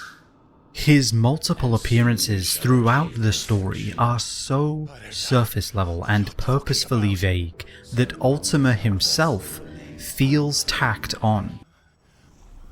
Even though he's technically part of this story from the very beginning and is posthumously made responsible for Barnabas and Annabella's actions, he fundamentally feels disconnected from the story as a whole. While that may be intentional, given he is effectively a deity to the people of Valisthea, that does not change how damaging it is for the story's primary antagonist to just not really be involved until the second half of the last act. They went and pulled a Final Fantasy VI. Bearers' rights, the ethics of dominance, the soulless cruelty of nations. Oh, who cares? Just go fight God already. You've got a deity to defeat. You have to go. I think this might need a little explanation, as the world ending has some initially obscure impacts on the story, beyond the fact that every nation's government collapses and the world at large descends into chaos. So back in Act 1, Clive, Jill and Cid come to the conclusion that the Mother Crystals, the source of the magic that almost every nation uses to sustain their populations, are to blame for the spreading blight. They realize that the reason these enormous structures channel so much ether in the first place is because they are sapping it from the land itself. They decide that the only course of action is to destroy these crystals and plunge the world back into an age that humanity has long forgotten, an age without magic. You could have just said aye. They decide to do this with no declaration to anyone in the wider world of their plan or its inevitable outcome.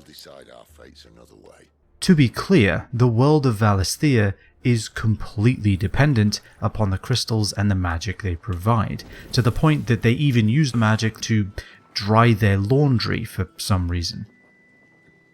You could see this as a thinly veiled allegory to our own dependency on fossil fuels and the damage they cause to our environment and livelihoods. If we don't slowly reduce our reliance on this toxic substance in all aspects of our society, we'll forever change the world around us for the worse, at least as far as our continued existence as a global species goes. But because this fuel source is so interwoven into our entire food chain and civil structure, from the creation of pesticides and petroleum to the powering of cities and their industries, if we reduce our usage of fossil fuels too quickly, that will be devastating in its own right. I don't mean for this video to become an analysis of the incredibly complex and difficult topic of transitioning away from archaic and self-destructive energy sources, although I'd be remiss if I didn't state the obvious and say that it is something we need to do sooner rather than later. Or, at least have something in the form of a plan for how we're even going to start that process. That would be nice. But these real-world considerations also apply to the fictional world of Valisthea. Cid's plan to destroy the Mother Crystals will also destroy the careful balance that those crystals maintain. Because the people are so dependent upon crystals for everything, even down to watering crops and filling wells, losing those crystals would completely collapse every society in their world. Settlements that are too large for the land to naturally support would run out of everything from food to water to warmth for their homes, because without the crystals filling in those gaps, these nations could not boast such extravagant capitals and countless townships in the first place, even without taking the blight into consideration. Harvests would fail, established power structures would crumble, and most importantly, everyone's clothes would remain wet without the influence of crystals.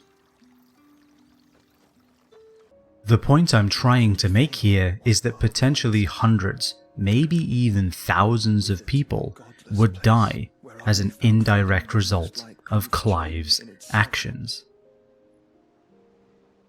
And that makes the main story interesting, as it asks what Clive is willing to risk, how far he's willing to go to give the world the corrective push he believes it needs. It initially doesn't shy away from the fact that Clive might very well be doing the wrong thing, that he's knowingly consigning hundreds of people to death, hard times, and is even willing to justify his actions in the long run. I can't help but wonder if we've made the right choice.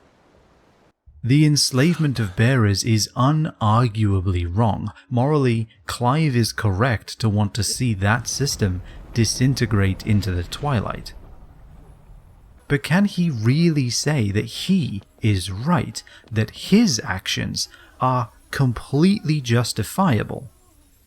That being directly responsible for worldwide famine and disease is the only way to solve this problem? He creates, most likely, the largest migrant crisis his world has ever seen, as every person unable to obtain what little crystals remain gather to huddle around the last mother crystals for warmth. Yet he coldly proclaims that it'll be worth it in the end, regardless of the cost. It won't be easy. It may take generations, centuries of suffering. And that is if everyone plays their part. But it will happen. While the outcome he strives for is undeniably noble, the road he walks to get there will be littered with the bodies of those who, guilty or otherwise, could not afford to pay the dues Clive thrusts upon them. There's no room for them in Clive's vision of the future. Not blind, just unwilling to admit the truth.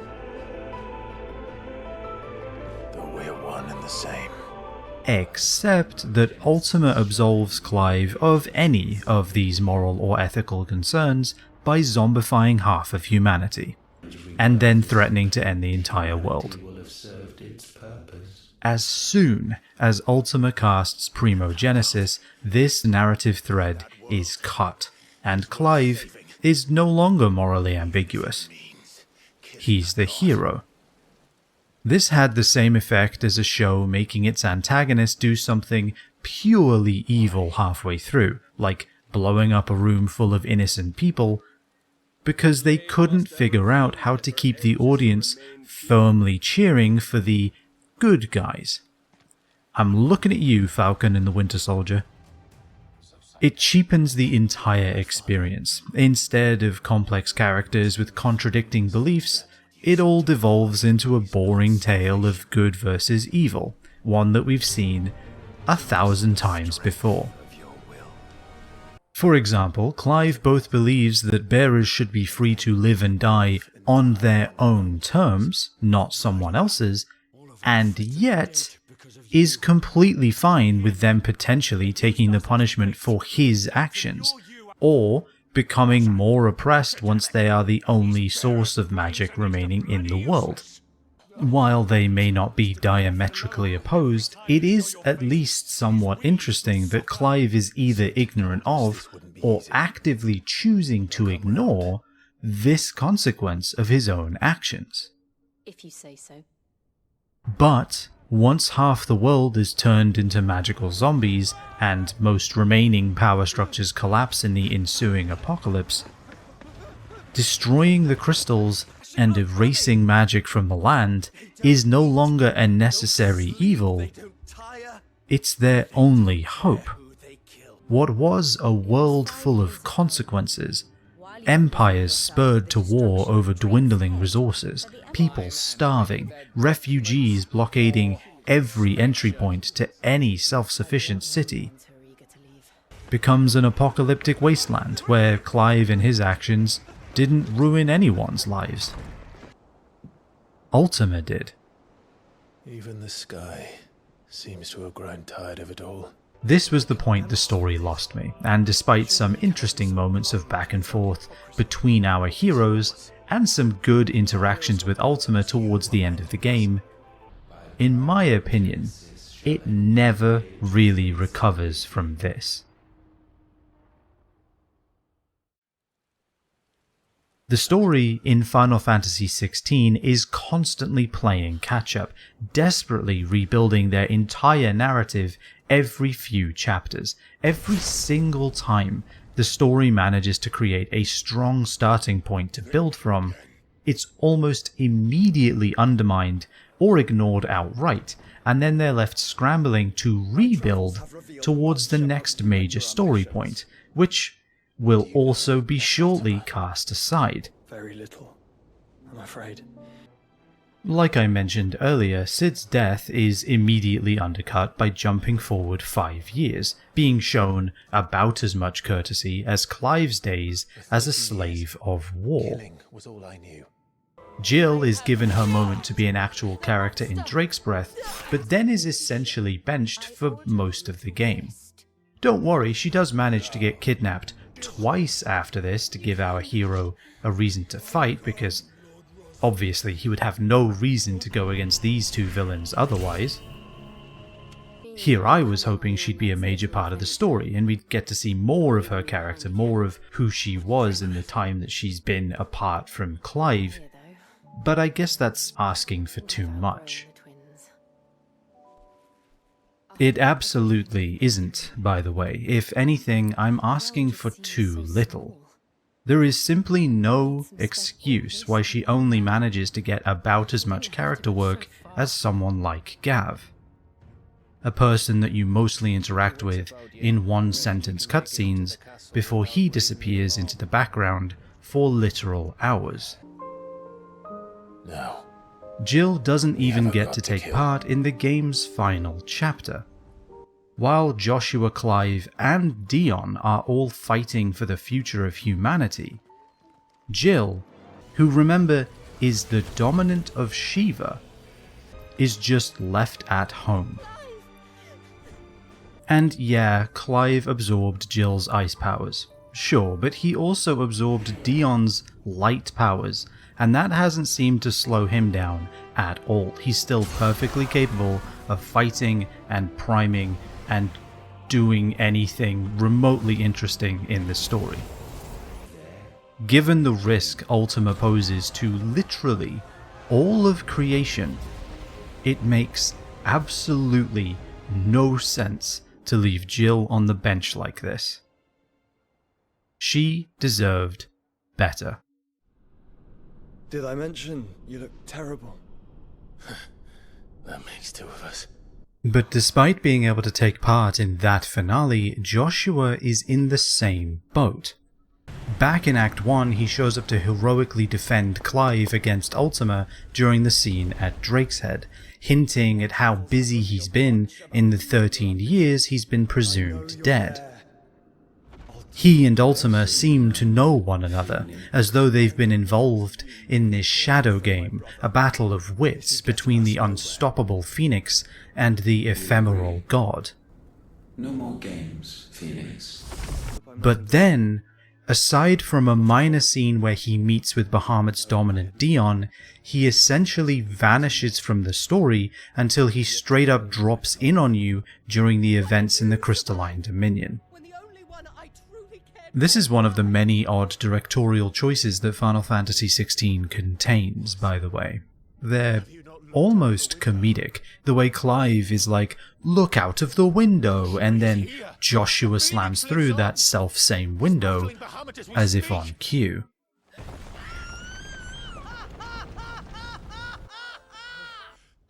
But with Joshua's slapstick re-entry into Clive's life, I think it's fair to say that his character would be a lot stronger if he'd just become part of Clive's entourage right after Drake's Head. However, I actually think there's a much better approach, although it would require a substantial modification to the game as it is.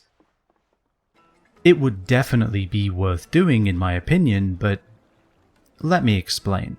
Where are you? The story already attempts to fade between Clive's machinations and Joshua's story after the 5-year gap. There are a few brief scenes of Joshua walking around some scenery in the world that we never get to see otherwise, and there's also his plotting with Prince Dion, bringing him up to speed on Ultima's plans, and the power Ultima now holds over the entire Empire. But I really think there should have been more of these scenes that could have shown Joshua attempting to discover more about Ultima and his hold over the other nations. In a perfect world, there could have been segments of the game where you control Joshua for a short period to learn more about the game's main villain, because does this character just need all the explaining? As it is, they leave it all until the end of the game in a National History Museum-style corridor that you walk along while Ultima exposits at you for 20 full minutes. And be sure to take in this piece that shows how we created your entire species. I have to wonder if this was initially the developer's intention, to switch between Clive and Joshua's perspectives occasionally throughout the story, because there are currently moments where you do take control of Joshua, both as a child and in Phoenix form. You run around Phoenix Gate as young Joshua, and then later fly as the Eikon of Fire during the ill-fated Night of Fire against Ifrit, once again when facing off against Bahamut, and a spiritual final time during the interactive cutscene against Ultima.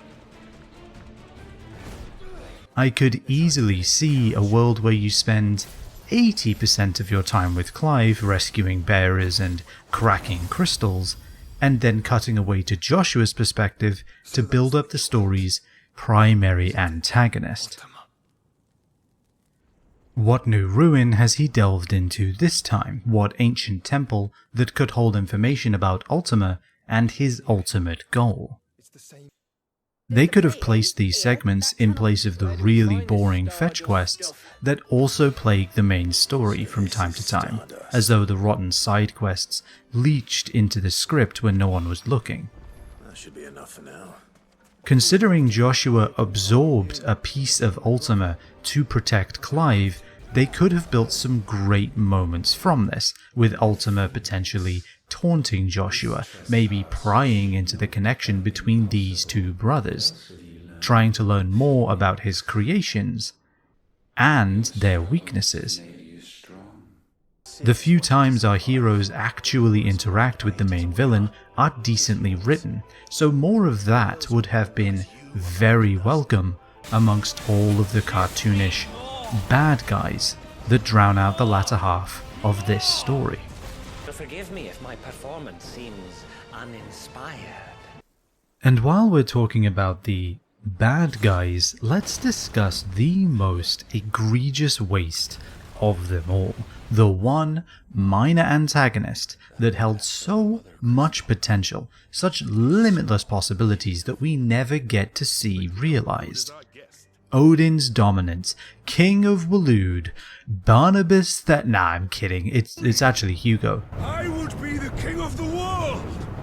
Because it definitely isn't this boring ass walking box of tropes.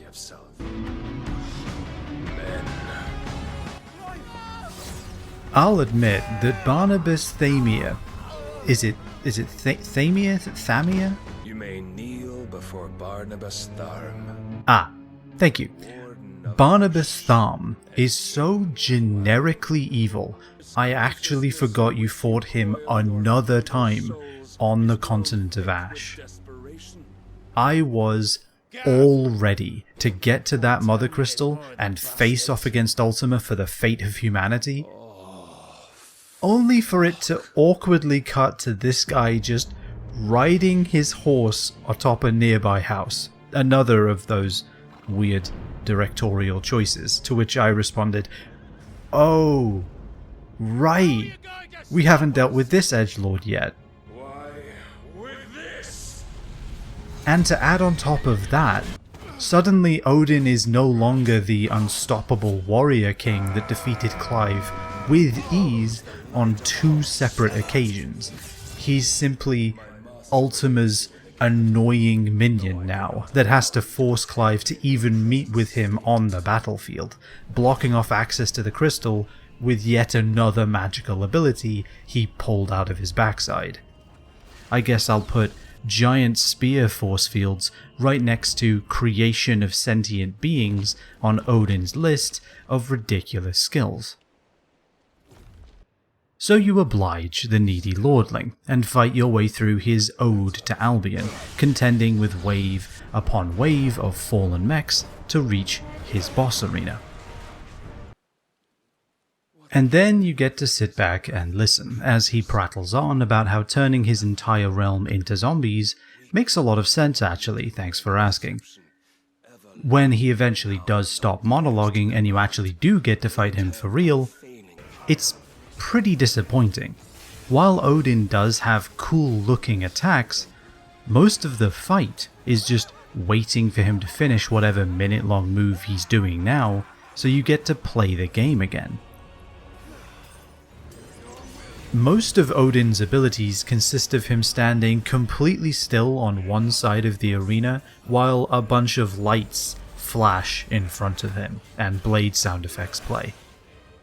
For an Eikon based entirely around the idea of dueling and swordplay, the fight you actually have with Barnabas is unbearably stoic and honestly boring. And you don't even get to escape his posturing, as the tirade of terrible dialogue continues, and you get hit with the most edgy, absurdist phrases like, "Men know nothing of strength, but you will." And I had thought the tantalizing kiss of self-indulgence, a dream forever out of reach. And also, can I just say that I am fully out of shits to give for the whole free will is bad brand of villainy we've been stuck with lately. It is such an asinine source for their motivations because there's no way for you as a viewer to empathize with them at all. They are cartoonish to the point of unrecognizable, and the only response you can have to their plans of world zombification is, "Of course free will is good, you bloody pillock." The way Barnabas Tharm exists in this game, he could never be a good villain. Aside from the cool factor of his Eikon and the history the rest of Odin's incarnations afford him as the most powerful entity in the series, there's really not much here to work with. Ultimately, Barnabas is about as interesting a villain as Steppenwolf, down to the mindless drone army and weird obsession with his mother.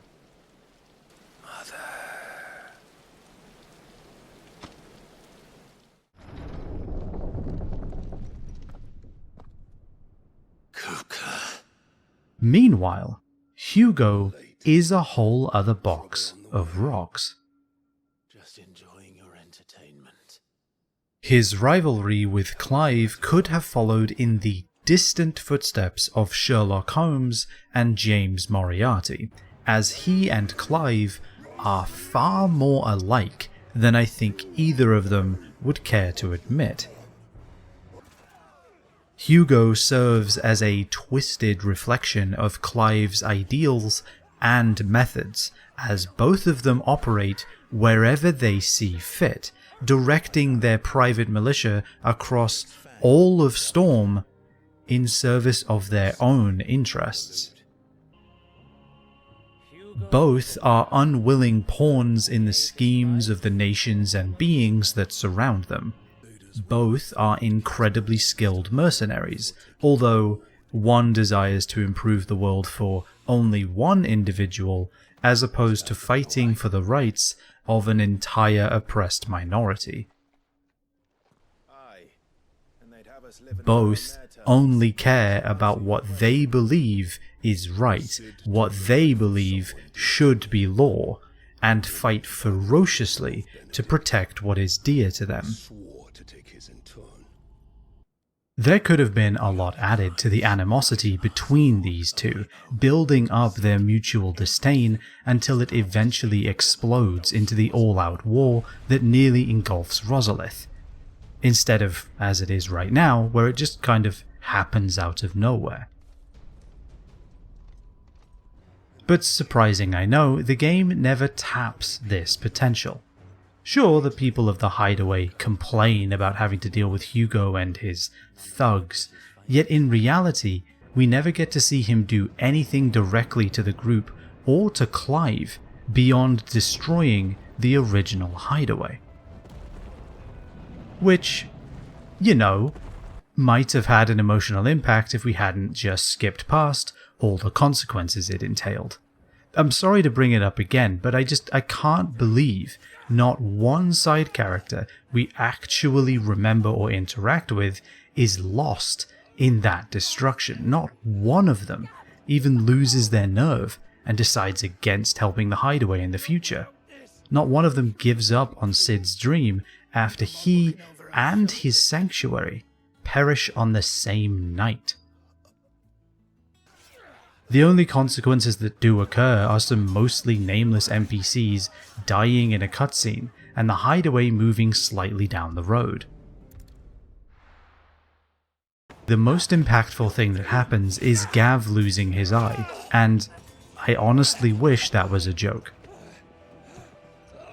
So, Hugo and Clive could have interacted more before their ultimate showdown, and I think there was a lot the game could do with that, considering they're so similar and yet so at odds at the same time. This rivalry should have been built into a proper story beat, with history and tension between the two long-term nemeses, who were supposedly engaged in a cat-and-mouse routine for 5 whole years, remember? has dragged the rest of The little we get already of Clive seeking vengeance and Kupka dragging an entire nation into ruin to satiate his lust for revenge is great. Just imagine if they'd done more with it. Hugo Kupka must die. But even saying all of this, I will never forget Hugo Kupka for one terrible reason. He is a completely different character in every single scene. Every time you see this guy, he is so far removed from his last appearance that you start to question your own memory. Wasn't he the mercenary jackass who power-stanced over all those intercontinental negotiations earlier? So why is he now in a giant palace pretending to run a small nation? Wait, now you're telling me this guy is supposedly the economic advisor to this merchant republic and is cunning enough to wrest control of Dhalmekia's mother crystal for himself? And hold on, why is this guy suddenly giving a lecture on the strategies of war like he's Sun Tzu? And wait, now he's suddenly all theatrical and pompous? Just who is this character, and why can't the game decide how it wants to portray him? Just, who the fuck are you? Who the fuck are you? This game is over.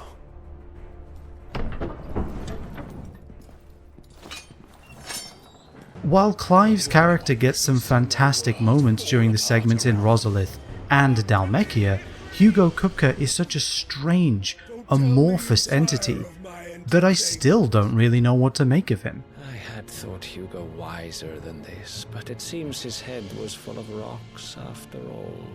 He's perfectly positioned to be a fantastic rival for Clive and the gang, offering a compelling contrast to their selfless fight for a better world with the selfish indulgence of his own ego. And yet the game just wastes him. I'll fucking kill you. Hugo Kupka is the perfect character to represent the story in Final Fantasy XVI. A confused, weirdly written mess of a character brimming with potential that the game never thinks to use. I would be the king of the world!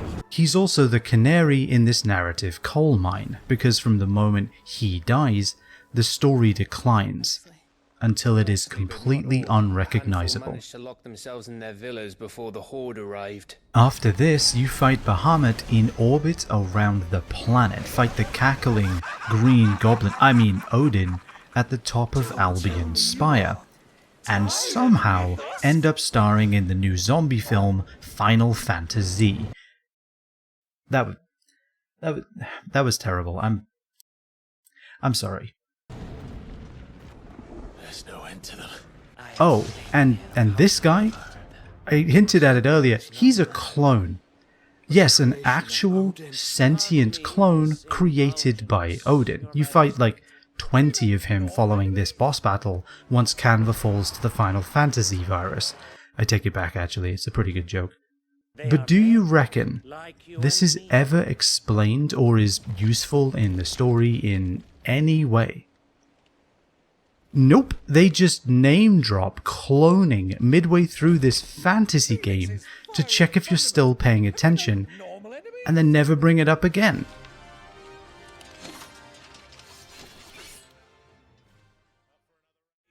What is rightfully yours? Become one. Whether it's the exaggerated lunacy of its villains, the flat nothingness of its main antagonist, or the completely unexplored companions that remain firmly in the background until moments before the credits roll, this game's story is plagued with issues. Are you still talking? There are some fantastic ideas here, myriad moments of actually competent writing that hints at the sheer promise Final Fantasy XVI had, but the execution is so far from the mark that I simply don't see where that potential could lead anymore. They repeatedly tore down their own hard work by ignoring decades of missing time, wrote great climactic moments that just skip any emotional payoff.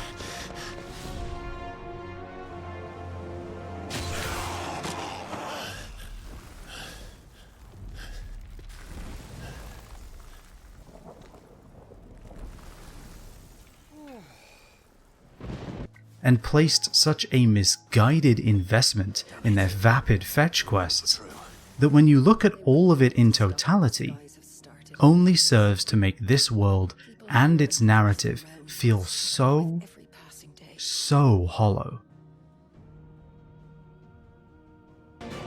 And of all the games in the Final Fantasy series to have a terrible story, this is the last one you'd hope to see top that list. Because, in reality, you don't play this game, you watch it.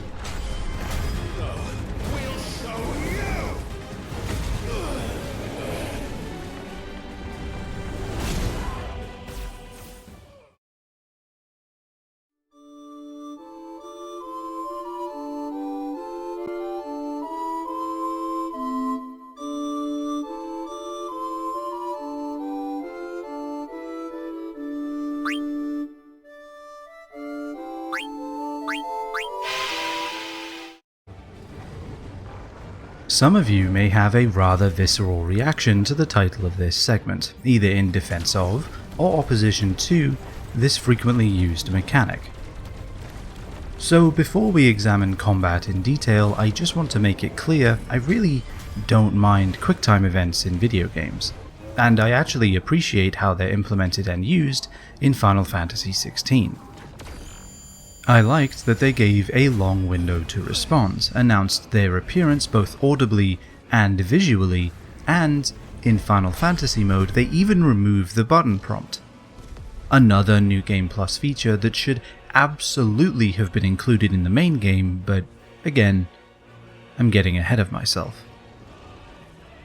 So no, this section of the video is not in fact devoted to denouncing the existence of a fairly benign game mechanic, all things considered. And just to head this one off at the pass as well, it's also not about lamenting the diminishing impact of the turn-based RPG and its slow, inexorable decline into the dusty footnotes of history. Largely because, in my opinion, turn-based strategy games will always be a staple in the gaming landscape and, in fact, haven't gone anywhere. But also because the series' movement towards a more action-focused approach is honestly a great thing. Way back in 2002's Kingdom Hearts and its much celebrated sequel Kingdom Hearts 2, Square Enix proved to me, beyond any measurable doubt, that an action-based RPG can be astounding if done well. So, I hear you wondering aloud, what exactly do I mean by the title then? Well, first, we'll need to examine how combat actually works in Final Fantasy XVI, and hopefully you shall shortly see exactly what I'm getting at. Combat in Final Fantasy, sorry, couldn't resist bringing it up again, is honestly just like the rest of the game. Brimming with potential, full of great ideas, but also beset by weird design choice after weird design choice that prevents it from ever reaching the heights it promises at its outset.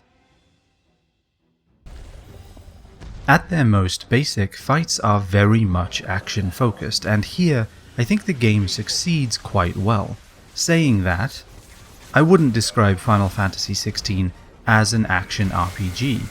In fact, I honestly don't know how to describe it. The best term I can think of is one I just cobbled together. It's a spectacle RPG, sort of like the spectacle fighter genre that already exists, but also not like that at all. Because the game never really tests your abilities from an action standpoint. It never tests how fast your reaction time really is, or how well you know your enemy's moveset, and nor does it really ask you to design your own bespoke version of Clive. And yet nor do stat increases or levels really end up mattering. In reality, it just gives you a playground full of shiny abilities and scores of enemies to wipe out with ease. On top of that, it adds large damage sponges you can throw all of your shiny abilities against in really any order you care to use them, and then occasionally provides an enormous boss that looks awesome while actually being incredibly easy to fight.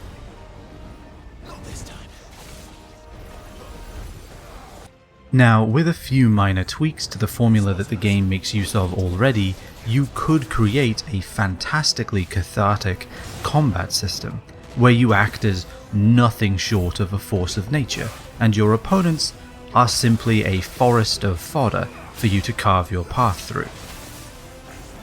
You could just hit enemies until they stop moving, but you could argue that the goal is to juggle them like you're Justin Wong playing a fighting game. You're supposed to leave these poor creatures questioning their life choices, not just reduce their HP to 0 as quickly as possible. And you know what? The game does succeed at this premise, to start with. Another aspect that casts this game as Spectacle Fighter adjacent is the stream of move rankings that appear on the screen when you attack during combat, progressively getting brighter and more colourful the more impressive a move is. But even though those evaluations are constantly appearing as you perform certain actions, they aren't really in service of anything, as though they really are only there to serve as an homage to games like Devil May Cry. The amount of experience or ability points or gil you earn doesn't change depending on how well or poorly you perform. You're never measured against some pre-existing metric. There is no par for you to strive for. There is a separate arcade mode where those actions are converted into points, and you are graded against both the points you earn and how quickly you beat the stage. But this is an optional minigame where you replay dungeons you've already completed, and honestly, even this is pretty shallow. If the game had just been able to lean into this idea of a spectacle RPG a little bit more, combat could have been fantastic. They could have created a really enjoyable exercise in ludonarrative harmony, where the gameplay matches, maybe even enhances, the story being told. That wasn't too bad. Throughout Final Fantasy XVI, Clive is positioned as this unstoppable force, continually achieving feats no one else thought possible, maybe containing more potential than the god who created him. And if they could have transmuted that concept into compelling combat, this game would be honestly astounding. As you might have guessed from my adoration of Kingdom Hearts, or even games like Devil May Cry and Doom Eternal, I can forgive a wholly inconsistent, poorly told mess of a story if they only wrote that story to make their main character as canonically powerful and badass as they are during gameplay. Clive is a powerhouse outside of boss fights, able to swap between the iconic powers he's obtained to dish out dazzling attacks that fill your screen with beautiful effects and massive damage. Each Eikon brings its own personality, for lack of a better word, to Clive's moveset. Garuda is all about sweeping aerial attacks that move fast and hit frequently, while Shiva creates wide AoE ice fields and giant fractal traps that lock your enemies down. If we zoom out for a second and take a more general view of this combat system, each Eikon has 3 abilities they bring to the table that are themed around its primary attributes. An ultimate move with a cooldown that is usually measured in minutes, and a unique power that affects how Clive navigates or fights. For example, Phoenix Shift teleports Clive close to enemies and offers the chance for a unique follow-up attack, while Garuda's Deadly Embrace pulls smaller enemies to him and is able to take down larger, partially staggered foes for a short time. Titan's Block provides Clive with the opportunity for a powerful string of counterattacks, and Shiva's Ice Slide offers another way to dodge enemies' moves, and even freeze them in place if you can time it right. With every new Eikon obtained, you unlock an entirely different way of approaching combat in the game, which provides a satisfying sense of progression, as the way you can fight changes with every new element Clive channels. So far, this all sounds pretty good, and I will happily admit that for a while, I was pretty pleased with how combat operated. This was a great system to build upon, to add complexity and more options to as the game progressed. But not only did that not really happen here, there are some fatal flaws that fundamentally ruin how this game feels to play. Even if they do manage to remain hidden for the first 10 or so hours you'll spend engaging with combat. The further you get into your first playthrough, the more apparent these lingering issues become until, as with the rest of the game, they are all-encompassing and unavoidable.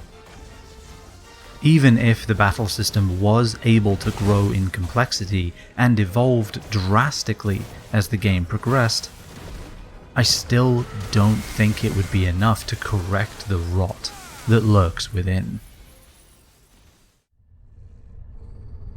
This is because the greatest issue that gameplay suffers from isn't really on Clive's end at all. It's down to the creatures that stand in his way. What do we do? The usual. Having completed this game twice, front to back, finishing every side quest, every boss rematch, and every single story chapter, I am more confident than ever that the realization I had 10 hours into my first playthrough remains painfully accurate.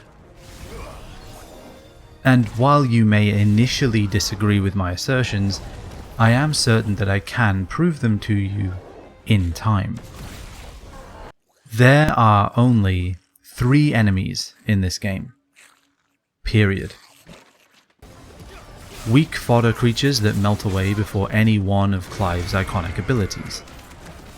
Larger, stronger, tank-like enemies that you can identify by their ability to take a punch, but mostly by the yellow stagger bar beneath their health. And finally, bosses that are more an exercise in spectacle and quick-time events than an actual fight. And that is it. Some fodder enemies might fly, some larger enemies might move ever so slightly different from one another, but by and large, enemies are so shallow, so bland across the board, that ultimately, they all feel exactly the same to fight. Now you might say that this is too reductionist. Any game could be boiled down to such an absurd level of simplicity if you tried hard enough. For example, you could assert that Skyrim only really has ranged enemies, magical enemies, close-range fighters, and dragons, and even dragons are really just magical enemies. But obviously doing so would be unfair, as it is skimming over a lot of the nuances that make your encounters with each variation of creature in those categories, feel so different.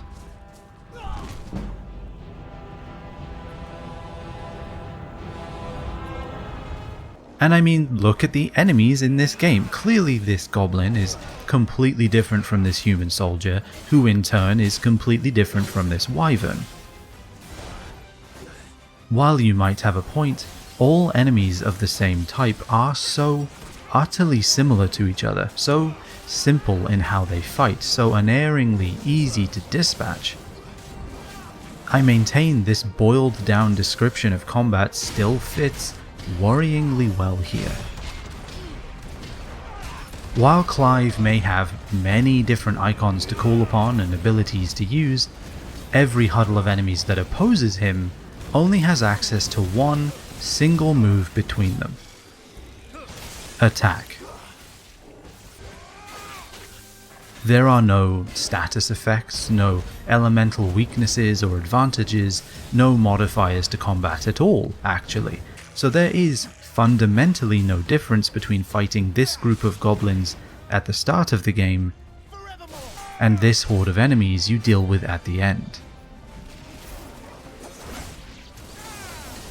This is by far the greatest issue the gameplay suffers from, so forgive me for reiterating it a second time, just in case I'm not making the severity of this problem clear. Enemies all feel the same to fight because they don't have anything differentiating them from one another, aside from the shape they take when they enter the battlefield, how large their health pool may or may not be, and whether you can stagger them. For a great example of this, the game does throw a healer into the mix on occasion that restores wounded enemies to full HP, or places a protect status on them that causes your regular attacks to bounce off. Yet these enemies are so ineffectual, so easy to erase from the battlefield moments after they spawn, and show up so unbelievably rarely, that they might as well not exist. I'm willing to bet they appear in more fights than you remember, simply because you deleted them from the game before they could even have an impact on it. The first boss of the game shows this problem very effectively. Historically, in the Final Fantasy series, few creatures are quite as recognizable, or as feared, as the Malboro. Huge game over screens masquerading as a writhing mass of tentacles and status ailments, I cannot explain to you how often these monsters have totally wiped my carefully assembled parties in these games. Their ability to dish out huge damage and leave your entire team drowning in status effects in a single attack is why their bad breath is so terrifying. If you aren't properly prepared for it, you're left helplessly staring at the screen as you watch your party members bonk each other to death in a confused haze of poison and blindness. So when the very first boss of Final Fantasy XVI turned out to be a Malboro by another name, I was genuinely excited. Since I was now in much more control of combat, able to dodge attacks, run around to a monster's blind spot, and use special abilities more freely, I could not wait to see what this Morbol would be capable of in turn, to keep up with my newfound freedom. And the answer was nothing, really. It had a few different moves, a charge attack, an AoE blast, one move that tries to pull you closer and triggers a cinematic reaction, something that shockingly few bosses did after this, by the way. But in reality, these were all much of a muchness. He had one attack that splattered the ground with acid that you were supposed to avoid standing in, but beyond that, all this giant, intimidating creature really did, much like every other enemy in the game, was deal damage. In fact, all its attacks seemed to deal roughly the same amount of damage. None of its moves asked anything more of you than to dodge at the right time, and the window to avoid attacks is incredibly generous on both action-focused and Final Fantasy modes, to the point that I struggle to say what the difference between them even is. Even the infamous bad breath that haunts the nightmares of many longtime fans of the series just deals slightly more damage than its other moves and knocks you down for a few seconds. But unfortunately that never matters, because the boss will just stand there and wait for you to get up again before moving. So you might be thinking, what would you want his attacks to do? Do you want the tentacles to flail around randomly and unpredictably, and bad breath to be a one-hit kill? Would that satiate your desire for difficulty? Okay, you probably aren't thinking that, but I would still answer no to the question nobody asked. The problem isn't one of difficulty. The Maurbol is a boss with wide-reaching attacks that deal a good portion of your health bar as damage if you haven't figured out the timings yet. Jacking up the damage on attacks would be gratuitous and also unnecessary, while adding a few different moves on top of his moveset already wouldn't really fix the issue either, especially if all they ended up doing was just dealing a little more damage. The problem is both simpler than this and yet harder to describe, and it goes back to what I mentioned earlier about fodder enemies in the game. There is nothing unique about this historically unique boss. Other than the attack that causes a cinematic to play mid-fight, there's nothing that sets this boss apart from the 40-odd others you fight during this game. All bosses have attacks with a long range on them that deal a good portion of your health bar as damage if you haven't figured out the timings yet. All of them have some variation on a charge attack. They all have some form of line or cone-shaped move that hits an area in front of them, and most of them have an AoE blast or sweep attack that deals damage around them. All of these attacks are easy to avoid, easy to figure out, and only ask you press a single button, the same button, to handle all of them. No matter how fancy the animation is, which direction Clive is facing, or how interesting the creature that's doing the attack looks, just press R1. You'll be completely fine. The fact of the matter is that this Maurbol would honestly work great as a standalone boss encounter. You could even argue that they get away with having you fight 3 separate instances of this same boss over the course of the game. But because all enemies fight functionally the same way, with the only changes in their movesets being largely cosmetic, you don't just fight this same boss 3 times. You fight it well over 50. This is why combat in Final Fantasy XVI is boring. It's not that the enemies aren't difficult. It's not that they don't look interesting or deal enough damage. It is simply that they are too shallow and uninspired for me to enjoy fighting this many of them, and too homogeneous across the board to carry the game's combat for more than 10 hours or so. So again, I may pretend you asked, what would I prefer the bosses do? Well, let's take another look at Bad Breath, and you know what, let's actually jump forward to a later incarnation, just in case anyone thinks I'm being unfair by picking on the very first boss you encounter. Here is a rematch against this boss's bigger cousin, Carrot, a B rank hunt that you unlock having beaten about 2/3 of the game's story. It has all of the moves that its younger cousin takes advantage of, and it even sometimes replaces Bad Breath with its own version of the attack, Worse Breath. So you'd better believe it's exactly the same as before. In fact, when I fought it, its Bad Breath attack seemed to do more damage than Worse Breath. I have no idea what to make of that, but anyway. Now, imagine if, instead of just dealing damage and knocking Clive over, but he gets up so fast it never matters, this attack inflicted ailments that impacted how Clive fights. It could cause poison, which could prevent you from being able to heal passively for a short time, pushing you to rely more on your potions and less on Torgal.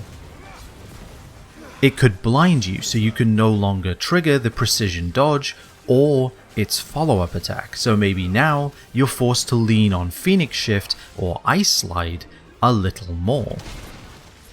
Or it could confuse you and reverse the controls, something that all gamers collectively agree is a great mechanic that we're always happy to see included in a game.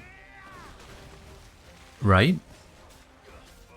I don't know, just have it cause something memorable, something more interesting than, I'm gonna try to hit you again. You should probably avoid it. And I'm not saying that status ailments are the only way you could make bosses more interesting. They just happen to be the most fitting examples for the monster that is infamously great at inflicting status ailments. If you'd prefer, Bad Breath could linger on the battlefield after the Moorball is done spewing it, leaving behind this choking miasma that not only obscures your view of what the boss is even doing, but also causes residual damage if you remain within it. Alternatively, this noxious cloud could absorb Clive's magic, preventing you from being able to engage the Moorball outside of the range of its attacks. Or it could reduce how much damage you inflict to the Moorball if you attack it inside the cloud, maybe increasing its resistances while even reducing yours. While this is a relatively minor effect, and I'm almost certain it's not the best modifications you could make to this attack, simply adding a new element onto the battlefield for the player to interact with makes this boss so much more interesting. Now you have something to keep track of and plan around, something beyond just pressing R1 at the right time. You have to think about your positioning, the boss's positioning, and how you're going to manage this fairly simple hazard.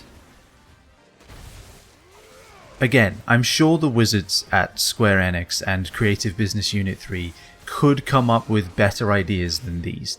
These are just the first things that came into my head when thinking about how to make this attack more interesting.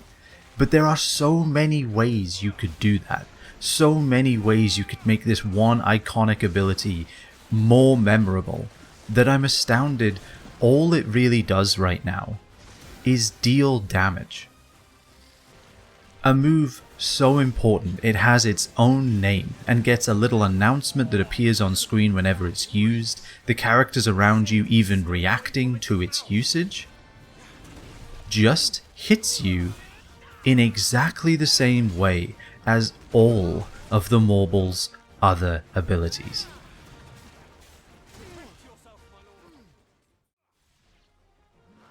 This same logic should have been applied to every single enemy in the game, and every single attack they utilize.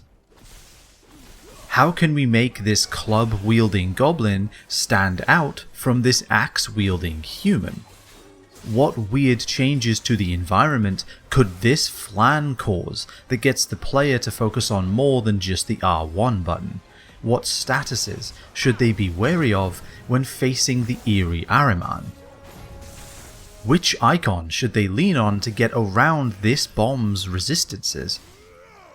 But instead of any of that, these very different looking creatures just deal damage in a slightly different way from one another, and that is where the differences end. And while this is a problem with almost every enemy in the game, I think it would be more beneficial to look at bosses I thought were more successful compared to their peers, and examine what makes them more interesting to fight.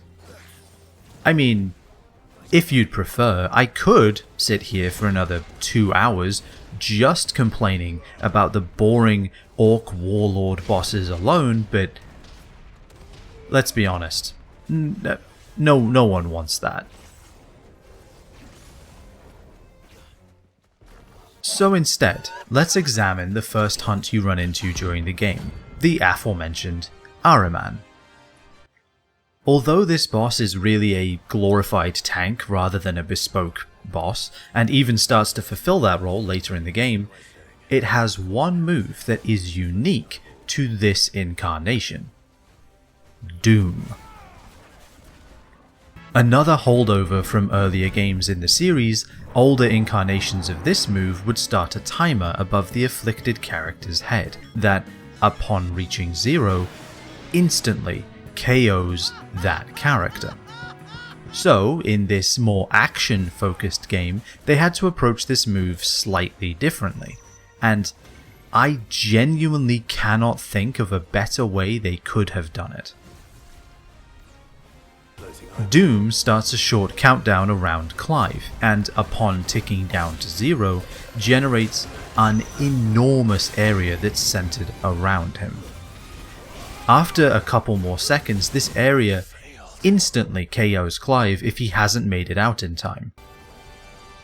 This move forces you to stop whatever you're doing and react to it, or suffer the consequences, and although you can dodge the damage this move deals with exactly the right timing, the price for failure is so high that it still forces you to pay more attention to this lowest rank hunt in the game than most of its major bosses. Even though this move is pretty simple, it just creates a kill zone for you to get out of, it is still immeasurably more interesting than the Morball's bad breath. Imagine if, instead of killing you outright, Doom just dealt slightly more damage than the Ahriman's other moves and threw Clive into the air. I think we can all agree that would suck. In fact, when I was replaying the game in Final Fantasy mode, it was this Ahriman in particular that made me realize that all of my favorite fights are the ones that do even the barest minimum with their attacks.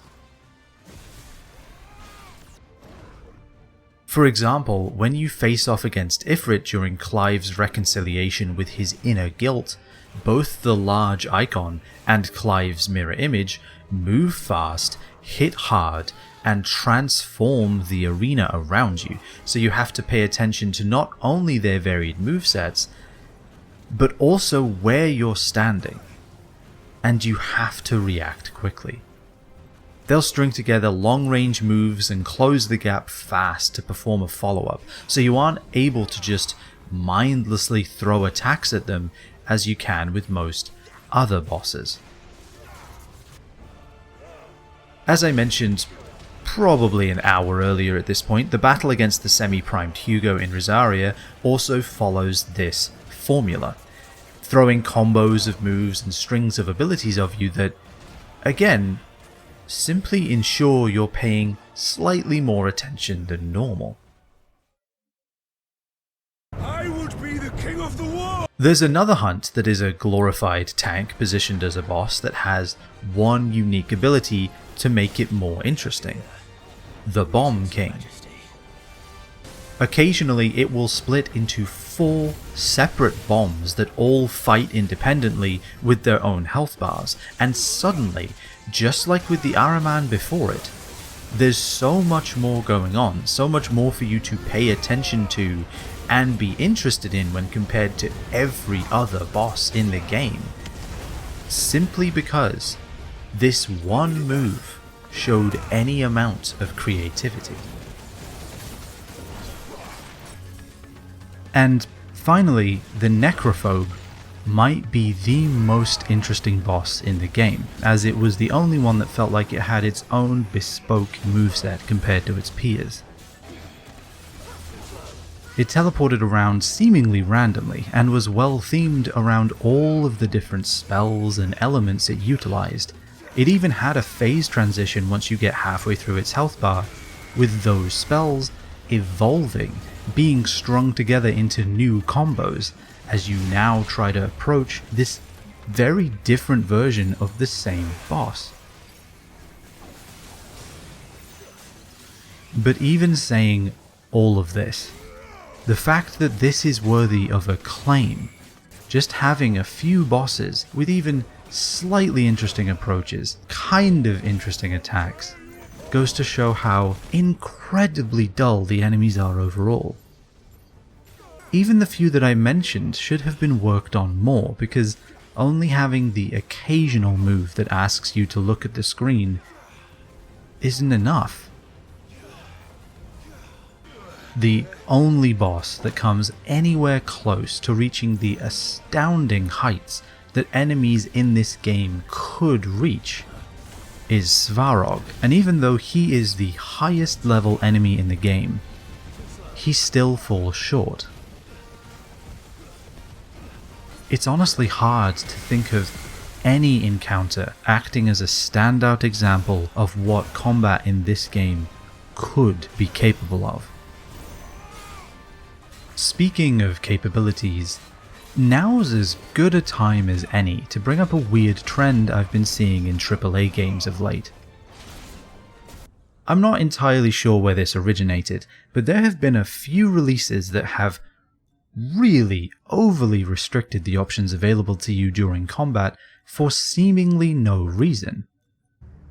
As previously mentioned, Clive does gain access to 7 different icons, all with 3 moves, a unique power, and an ultimate ability.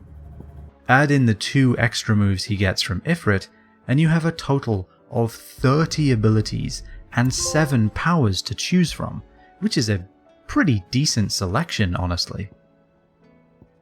A lot of these abilities are incredibly situational.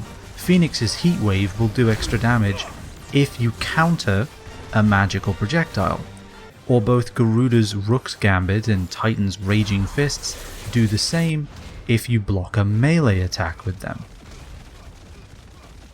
You can change the icon you channel during combat, so you can deflect a projectile with Heat Wave, take down a staggered enemy with Garuda's Embrace, and then chain Wicked Wheel into Upheaval and do a ton of damage.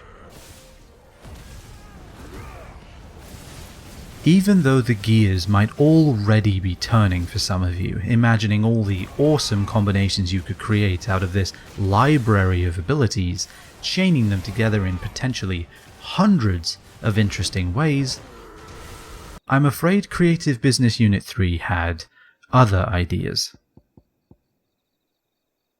For whatever bizarre reason, the game only lets you equip 3 icons at a time.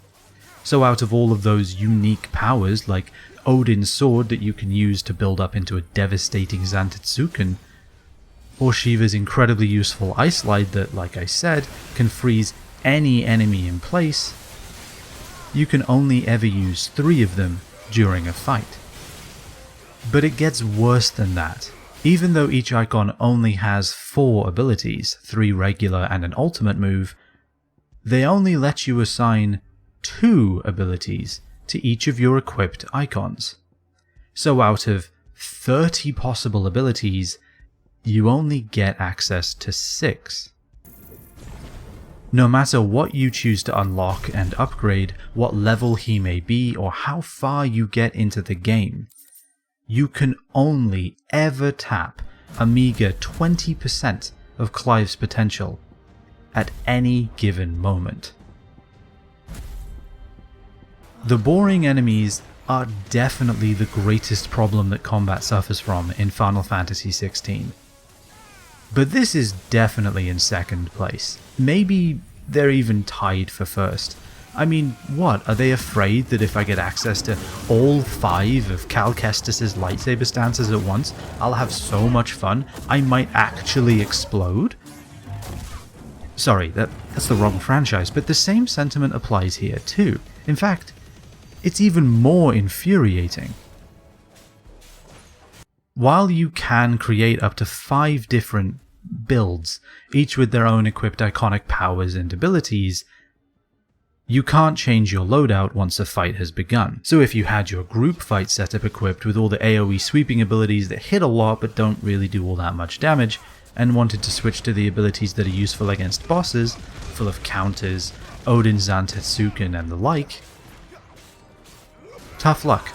The bosses aren't hard, you probably won't die to them, but they sure have a lot of health, so settle in for the best 15 minutes of your life with the wrong loadout.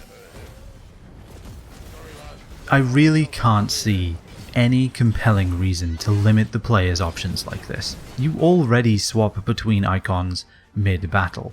You're only using 2 out of the 4 available face buttons for abilities, and the ultimate move could have even been made to be a combination of those inputs, maybe holding R2, triangle and circle all at once, for example. Each icon's power is situationally fantastic, but absolutely useless outside of those specific situations.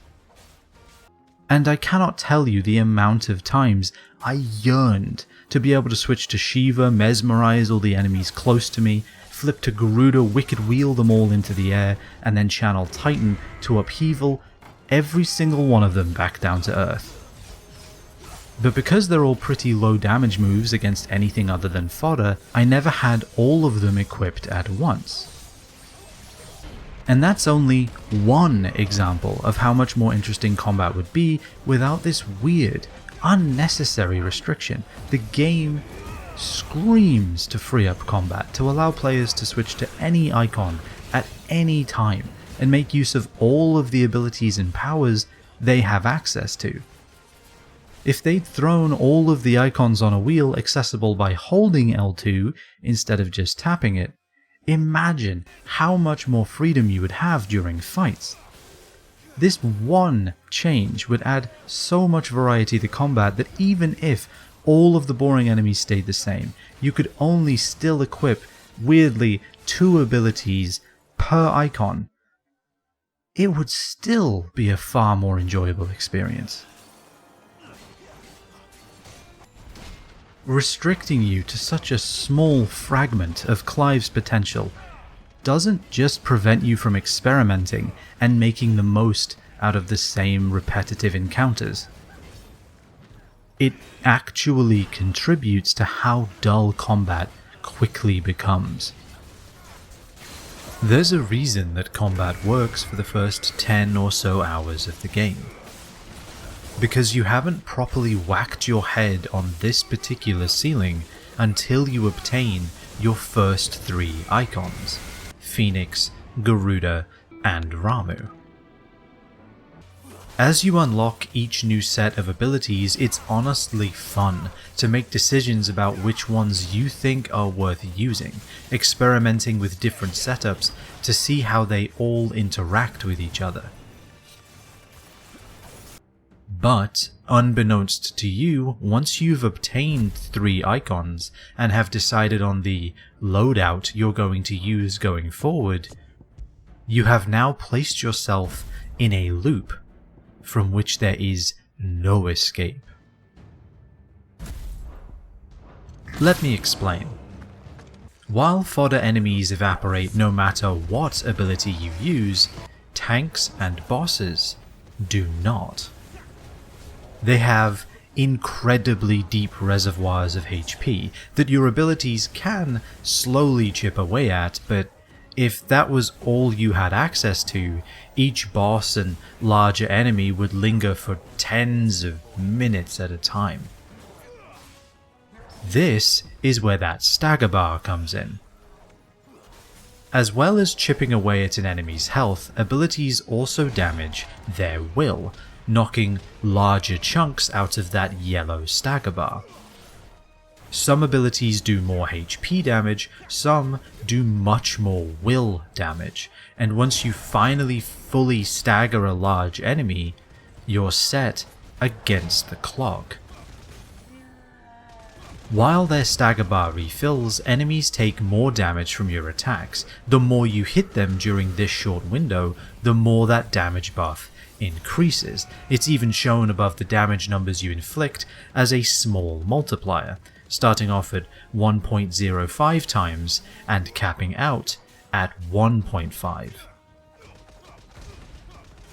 This is the main way that you'll be able to damage these enemies due to their tremendously inflated health pools and their comparatively small stagger bars. So the loop in which you found yourself goes something like this.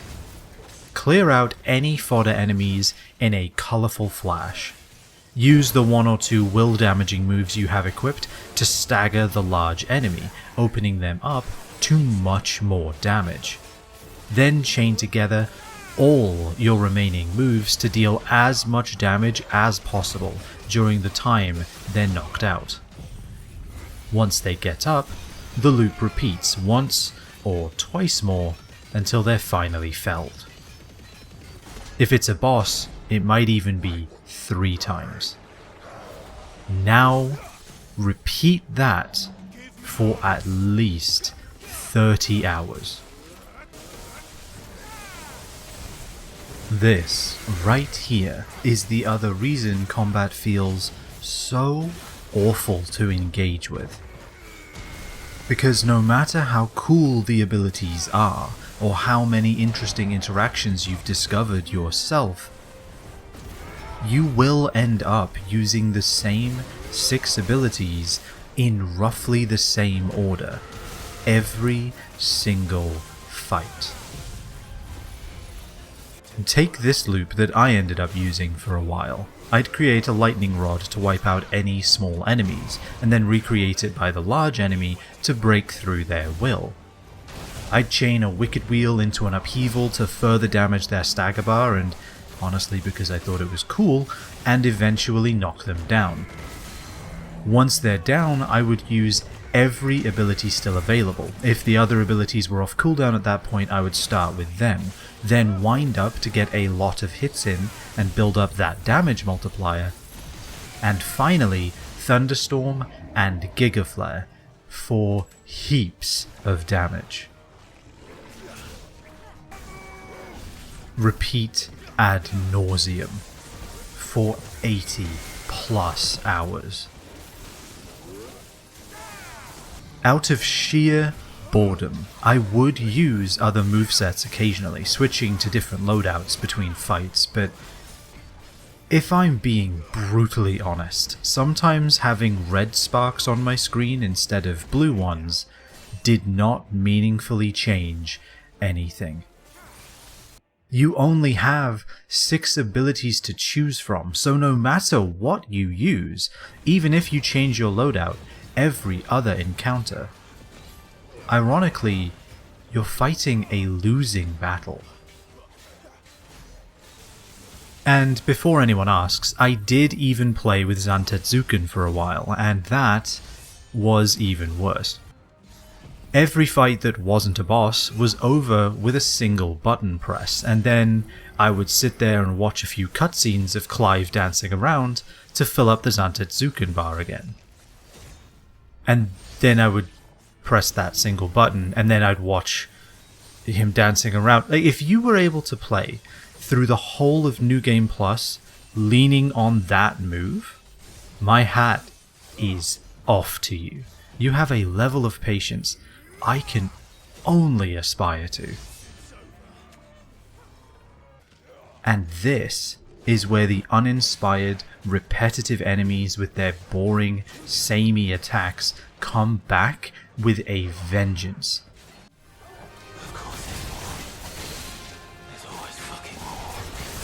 If they were at least somewhat interesting in how they moved or what they did in between your volley of abilities, that might just be enough to salvage this combat. Sure, you're still just looping between the same 6 moves whenever they come off of cooldown, but at least the enemies could be engaging to deal with. They could ask you to think through your next move, watch out for their lingering danger zones, and keep their resistances and weaknesses in mind. But because they don't do any of that, because they just sit there lazily swinging at you in essentially the same way that every other enemy in the game does, there is no reprieve from the repetition. There is no salvation from the tedium. Use the same 6 abilities you used in the last fight, then dodge essentially the same moves you did before, and then use those abilities again in exactly the same order. Once you've obtained Ramuh, the veil is lifted and the limitations of the world are brought into sharp relief. Every fight starts to feel the same, not just because the enemies are all so homogeneous, there's really only 3 of them, but also because the way you deal with those enemies will be the same every single time. This is why I wish they had done away with the bizarre limitation of only having access to 3 icons and 6 abilities at once. Just embrace the final power fantasy you so nearly created, and let me use every aspect of Clive's arsenal whenever I please, because at least that would be fun. And I can't think of a single reason why this change couldn't have been made. There's no game balance to be preserved here, no enemy is challenging enough for balance to even matter in the first place, and you know what? Good. In my opinion, they shouldn't be. Just lean into the spectacle RPG element a little more, offer up scores of these boring enemies to demolish with Clive's toolbox of flashy abilities. Even with the current setup, you could just equip as many ultimate abilities as you can and decimate nearly every encounter in the game anyway. If anything, this desire to restrict players into a build just makes this even easier to do. There's nothing limiting your usage of these obscenely powerful moves outside of their minute-plus long cooldowns. If the game had been designed to let you use any move you had unlocked at any time during combat, these ultimate moves could have been tied to your limit bar, requiring you to expend 1 or more segments to unleash these devastating finishes. Or, speaking of finishes, they could have been positioned exactly as that, the energy required to use an ultimate move building up as you achieve more and more impressive combos, which would finally give those move rankings on the side of the screen a reason to exist. But if you were worried about the player just cycling through all 30 abilities until their screen is obscured in a haze of explosions, Dorito dust, and Mountain Dew Code Red, you could easily limit a player's capacity to use all these spells at once. They'd still have access to every fragment of Clive's potential to use whenever they wanted, but they would not be casting all of them back to back like they were a late game boss in Elden Ring. You could imagine a world where you could restrict how many abilities a player could use in a short span of time, on top of whatever cooldown those individual moves might have. Maybe if each move got assigned a certain cost, and the game gave you a new, slowly recharging resource to tap into to pay for those spells. That could be a useful cap on the player's ability to cheese fights, while still allowing them the freedom to fight how they want. This resource could recharge on its own over time, but landing normal strings of attacks successfully could give bonus amounts of this stuff. You know, it would be like HP, but represented in its own bar, maybe colored blue. But what would you even call it though? Make-believe points. Nah, it would never work, but it's good to dream, I suppose. To be serious for a second, the whole combat system needs an overhaul, because just trying to get the stagger damage as high as possible is not compelling enough to hang an entire game upon. There are so many disparate ideas, all of them floating out there half-realized and alone, and if Creative Business Unit 3 could have focused on a few, pushed their creativity that little bit more, and woven some of these concepts together, there's a fantastic combat system to be uncovered here. The Kingdom Hearts series serves as historical evidence that Square Enix did, at one point, know how to marry the disparate mechanics of turn-based RPGs and real-time action. The enemies had interesting quirks to pay attention to, like these large bodies that you could only attack from behind or with magic, or these assassins that you had to successfully block before you could damage them. And Sora obtained such an expansive library of interesting moves and alternate forms that allowed you to approach those enemies in an astounding variety of ways.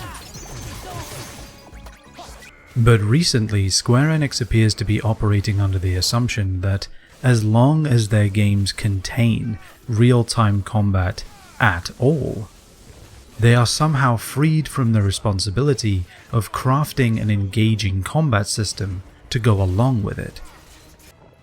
That the mere inclusion of this one mechanic will make their gameplay inherently interesting all on its own. Unfortunately, I am here to tell you, that is not the case. But there's clearly something here, a fantastic, interesting, and enjoyable version of this game's combat just waiting to be formed, waiting to be picked up. And all I can do is grasp for it in vain, the frustration gnawing away at me, as it remains firmly out of reach. There is one major aspect to gameplay that you could argue props Final Fantasy XVI up.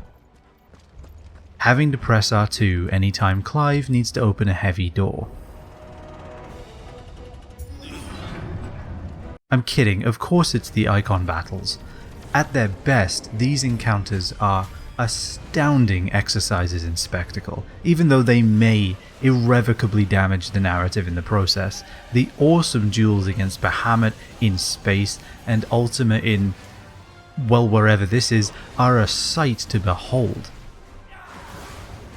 The attacks are tremendous, and the cutscenes paint a vivid picture of high-paced action and amazing visuals. But while the cutscenes may position these encounters as powerful clashes between gargantuan forces, as soon as you take back control of Clive as Ifrit, these iconic duels turn out to be nothing more than a slower, even less interesting version of the combat you've been slogging through for the rest of the game. You have somehow even fewer options during these fights as Ifrit than when you're running around as Clive. Ifrit only has 2 abilities alongside bigger versions of the same regular moves Clive can do, and you don't even unlock both of those special attacks until halfway through the game. For most of these engagements, you're trundling after a very cool looking opponent while dodging some of the slowest moves I've ever seen. Sure, the damage involved is massive, but the Eikon's health bars are scaled to match, immediately nullifying any feeling of power or impressiveness this might have provided. During Titan's Eikon battle, I was talking about this problem with my wife, and she pointed out that these Eikon fights reminded her a lot of Pokemon Sword and Shield's Dynamax battles. And I cannot believe how accurate that assessment was. For anyone who doesn't know, Pokemon Sword and Shield allowed you to Dynamax a single Pokemon once a fight, where the Pokemon in question grows to an enormous size and gains massively increased stats to match. These Dynamax battles contained a pared down version of Pokemon's typical battle system, as each move is replaced with their respective max move, a simple but incredibly powerful attack.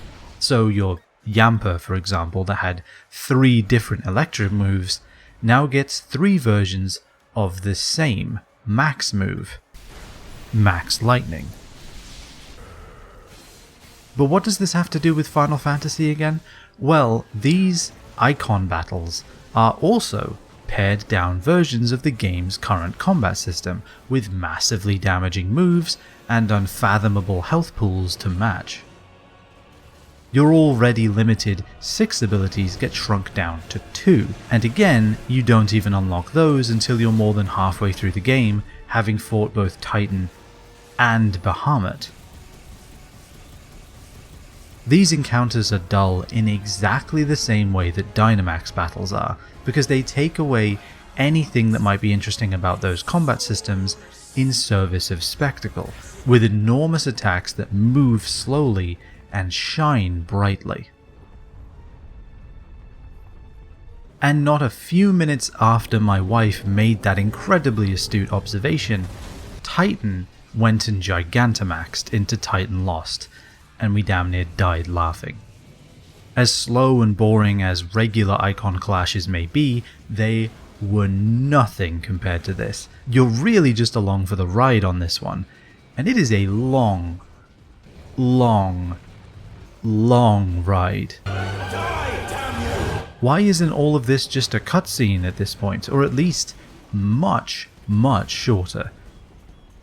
Because this was the dullest that combat got, and it took me ages to chip enough off from Titanimax's health bar for the next cutscene to play, and when it did, the game tosses out more damage in a second than I'd done in 10 bloody minutes.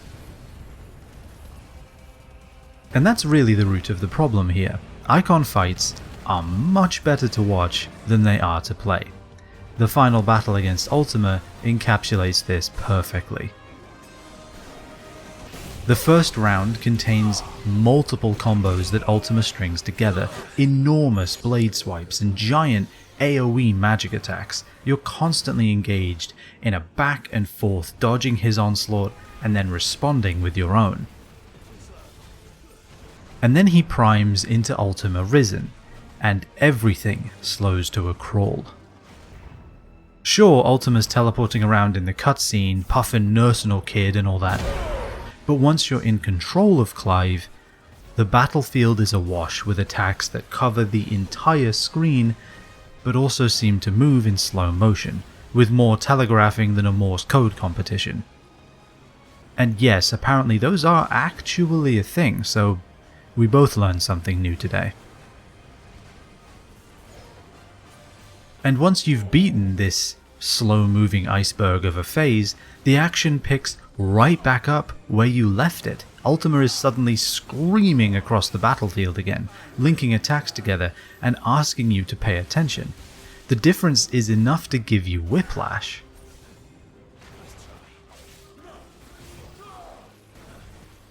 Eikon battles in Final Fantasy XVI are a scaled up version of its regular combat system, but all of its myriad issues were scaled up right along with it.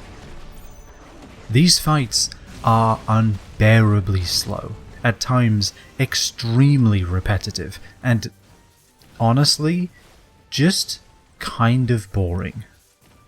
While they do all contain pretty cool moments, I wish they'd just kept those, discarded the rest, and spent more time on the underlying system it was built on top of.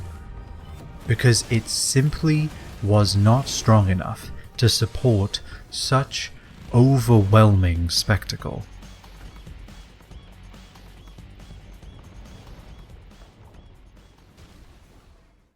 There's so much more going on with the gameplay in this game, on top of these major problems.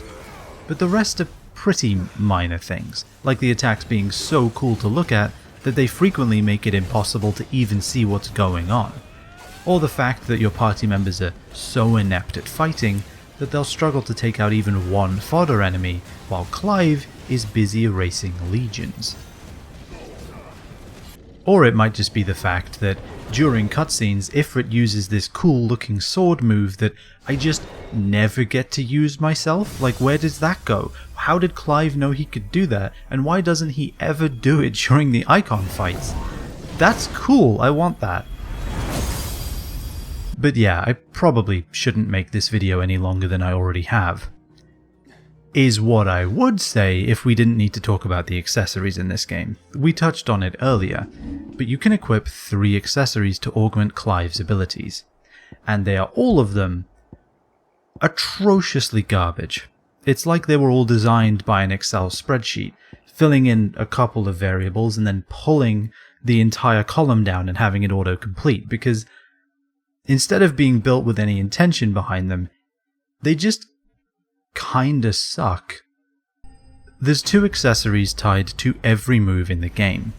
Favor accessories increase the damage of that move by between 8 and 20%, and breath accessories reduce the cooldown of that move by 10%. There's technically a third type, will, that increases the move's stagger damage, but most moves don't actually have one. So, because they just arbitrarily decided on a flat percentage for all moves, you get hilarious bonuses like reduces mesmerize cooldown by 1.2 seconds, or increases gigaflare damage by 5%. This accessory, which takes up 1 out of only 3 slots you can use, increases the damage of a single of Bahamut's 4 abilities by only 5%. I don't know if that seems worthy of wasting an accessory slot on. These move bolstering accessories are about 90% of the stuff you can find in the game, and they are so insignificant. I just bought the 3 that make you earn more experience, skill and ability points, equipped them, and never ever looked back. During my first playthrough, I kept waiting for a way to upgrade and combine these useless pieces of tin that all affect the same move to make them actually worth something. Since they were all themed around a specific ability, I figured I'd eventually get the ability to merge breath, favor, and even will to get all of the bonuses in a single slot. Sure, 8% more damage for upheaval is hilarious on its own, but add a 3.5 second cooldown reduction and... oh, who am I kidding, it's still trash, but I would have at least thought about using it in that scenario. But it turns out they did include a way to merge accessories. Only in New Game Plus for some reason. Once you get 2 of the same accessory, you can have Blackthorn merge those together. So now you're getting a 2.4 second cooldown reduction, or a 16% damage increase. This is still pretty bad. I mean, if you could combine and upgrade breath, favor, and will accessories for the same move into a single unified item in the base game, mind you, then maybe accessories would be worth interacting with. But as it is, this is just sad. The best accessory in the game, Genji Gloves, increases all of your damage by 5%.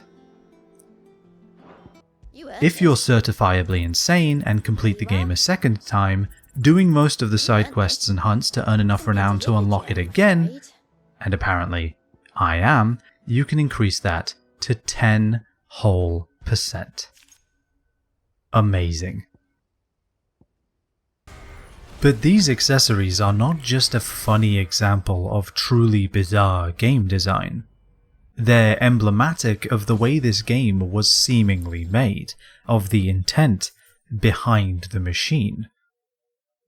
Or should I say the lack of intent, because so much of this game feels thrown together, a collection of ideas that don't really connect to each other in any meaningful way. Of course an RPG needs the character to level up, even though those levels don't matter. Needs to have a crafting system, even though you only really craft weapons and end up drowning in useless resources. There should definitely be move rankings when you hit an enemy because, well, they don't do anything, actually. And naturally you need special abilities to unlock, but you're only allowed to use 6 at a time. So you end up looping through the same moves in only one way because you're given no freedom to experiment. None of these mechanics seem to have any purpose behind them, almost like there was no thought given to how they would impact the game they were trying to build, how they would change how it felt to play, or whether their inclusion would even improve it at all. It is, in a word, weird. As far as I can tell, Final Fantasy XVI does not seem to know how combat should operate, so in the long run, it just doesn't.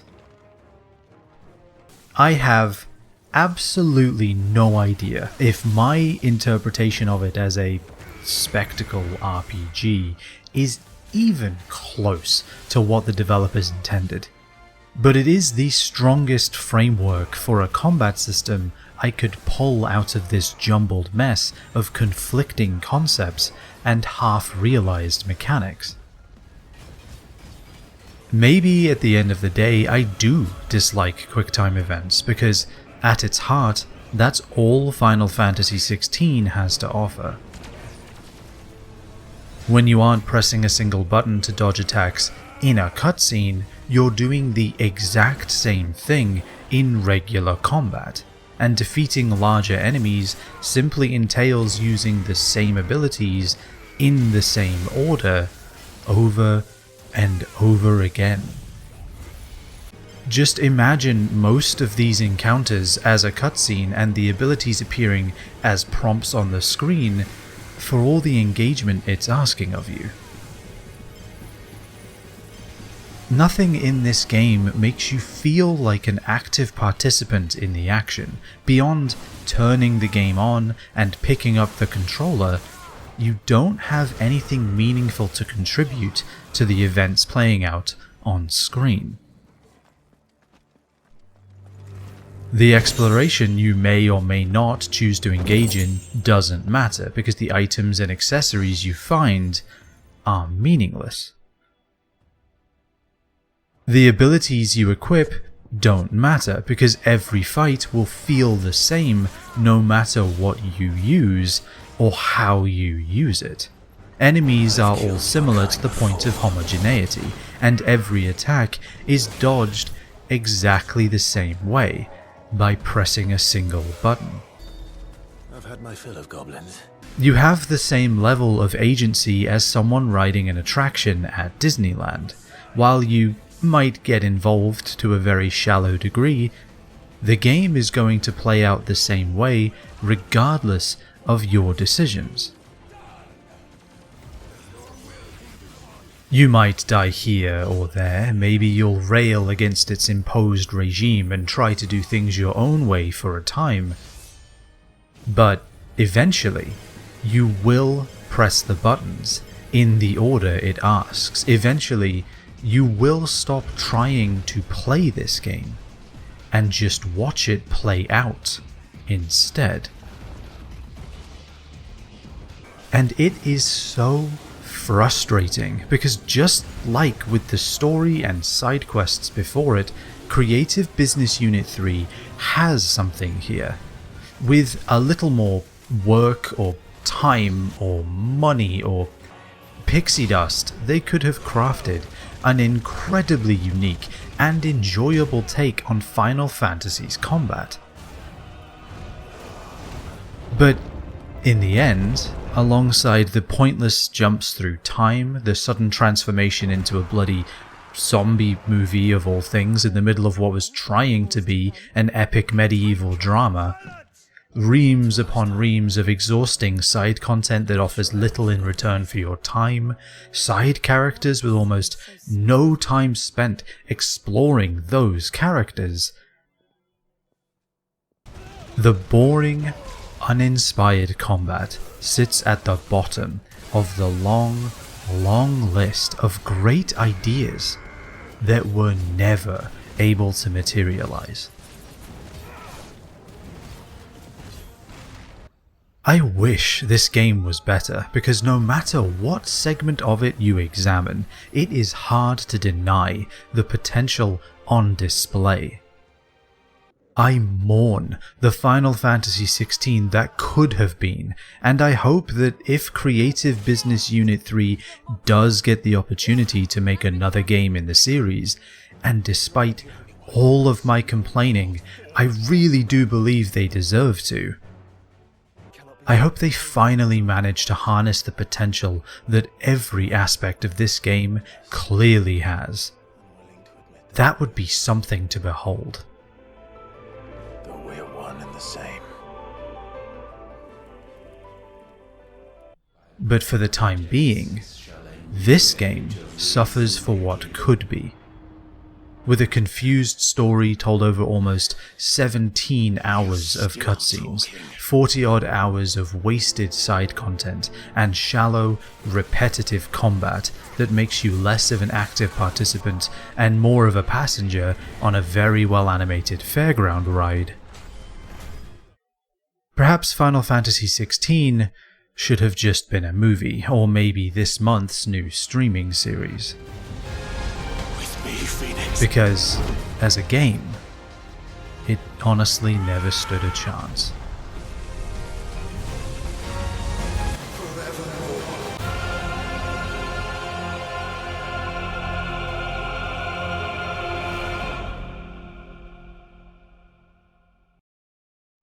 Well, thank you so much for listening through this video to the end. I know it's quite the endeavor, and I really appreciate it. At least I can officially call myself a games critic now, plural. Might have taken closer to 2 years than I would have liked, the day job keeps me pretty busy, but still, I'm pretty happy with this one. Much like with the first video, I know I can still improve, so feel free to let me know your thoughts down below. There's a lot I didn't bring up. I didn't talk about the soundtrack since I don't have the expertise to critique it appropriately, although I can say unequivocally that this one sucks. This one's worse.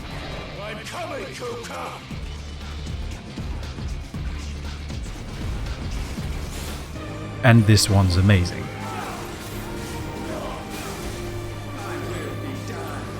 Hymn of the Penitent really is good though. I love the feeling of unease and otherness that Ultima's theme brings, and with the minor string motifs and operatic vocals and the way they worked all that into Clive's theme is just fantastic. I love that track. I have no notes. I also wanted to talk about State of the Realm, but couldn't really fit it into the video anywhere. I thought it, and Vivian's chapter opening cutscenes that established the story for that segment, and the active time lore that showed more information for plot-relevant items were great additions for those who wanted to understand the world a bit better, while not being necessary reading in order to keep up with this story. FromSoft, I know you're not watching, but could we please get something like this in Elden Ring 2 to keep track of the myriad collection of things that we discover about the world? Just something like the Outer Wilds map computer. Just so I don't have to go watch a Vada video to understand what's going on in the world, and so I can figure it out for myself. Please? I mean, the videos are good, but I would like to be able to put in the work too.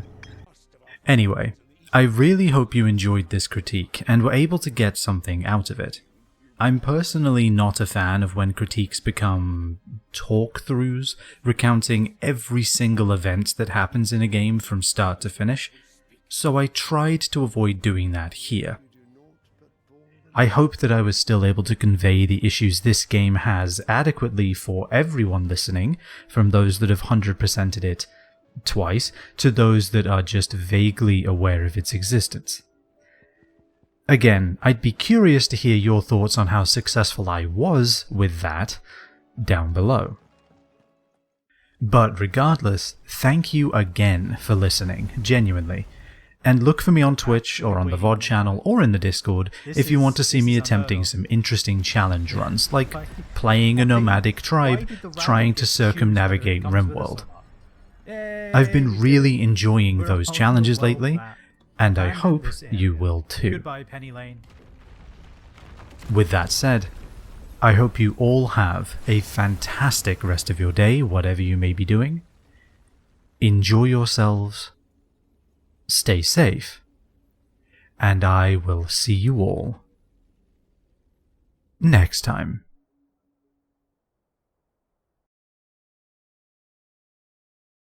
The only fantasy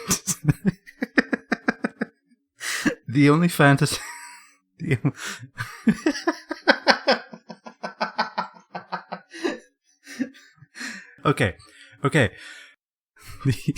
The only fantasy here was yours, and we're to be its final witness. Ah, how did he say that with a straight face? Oh, I love it.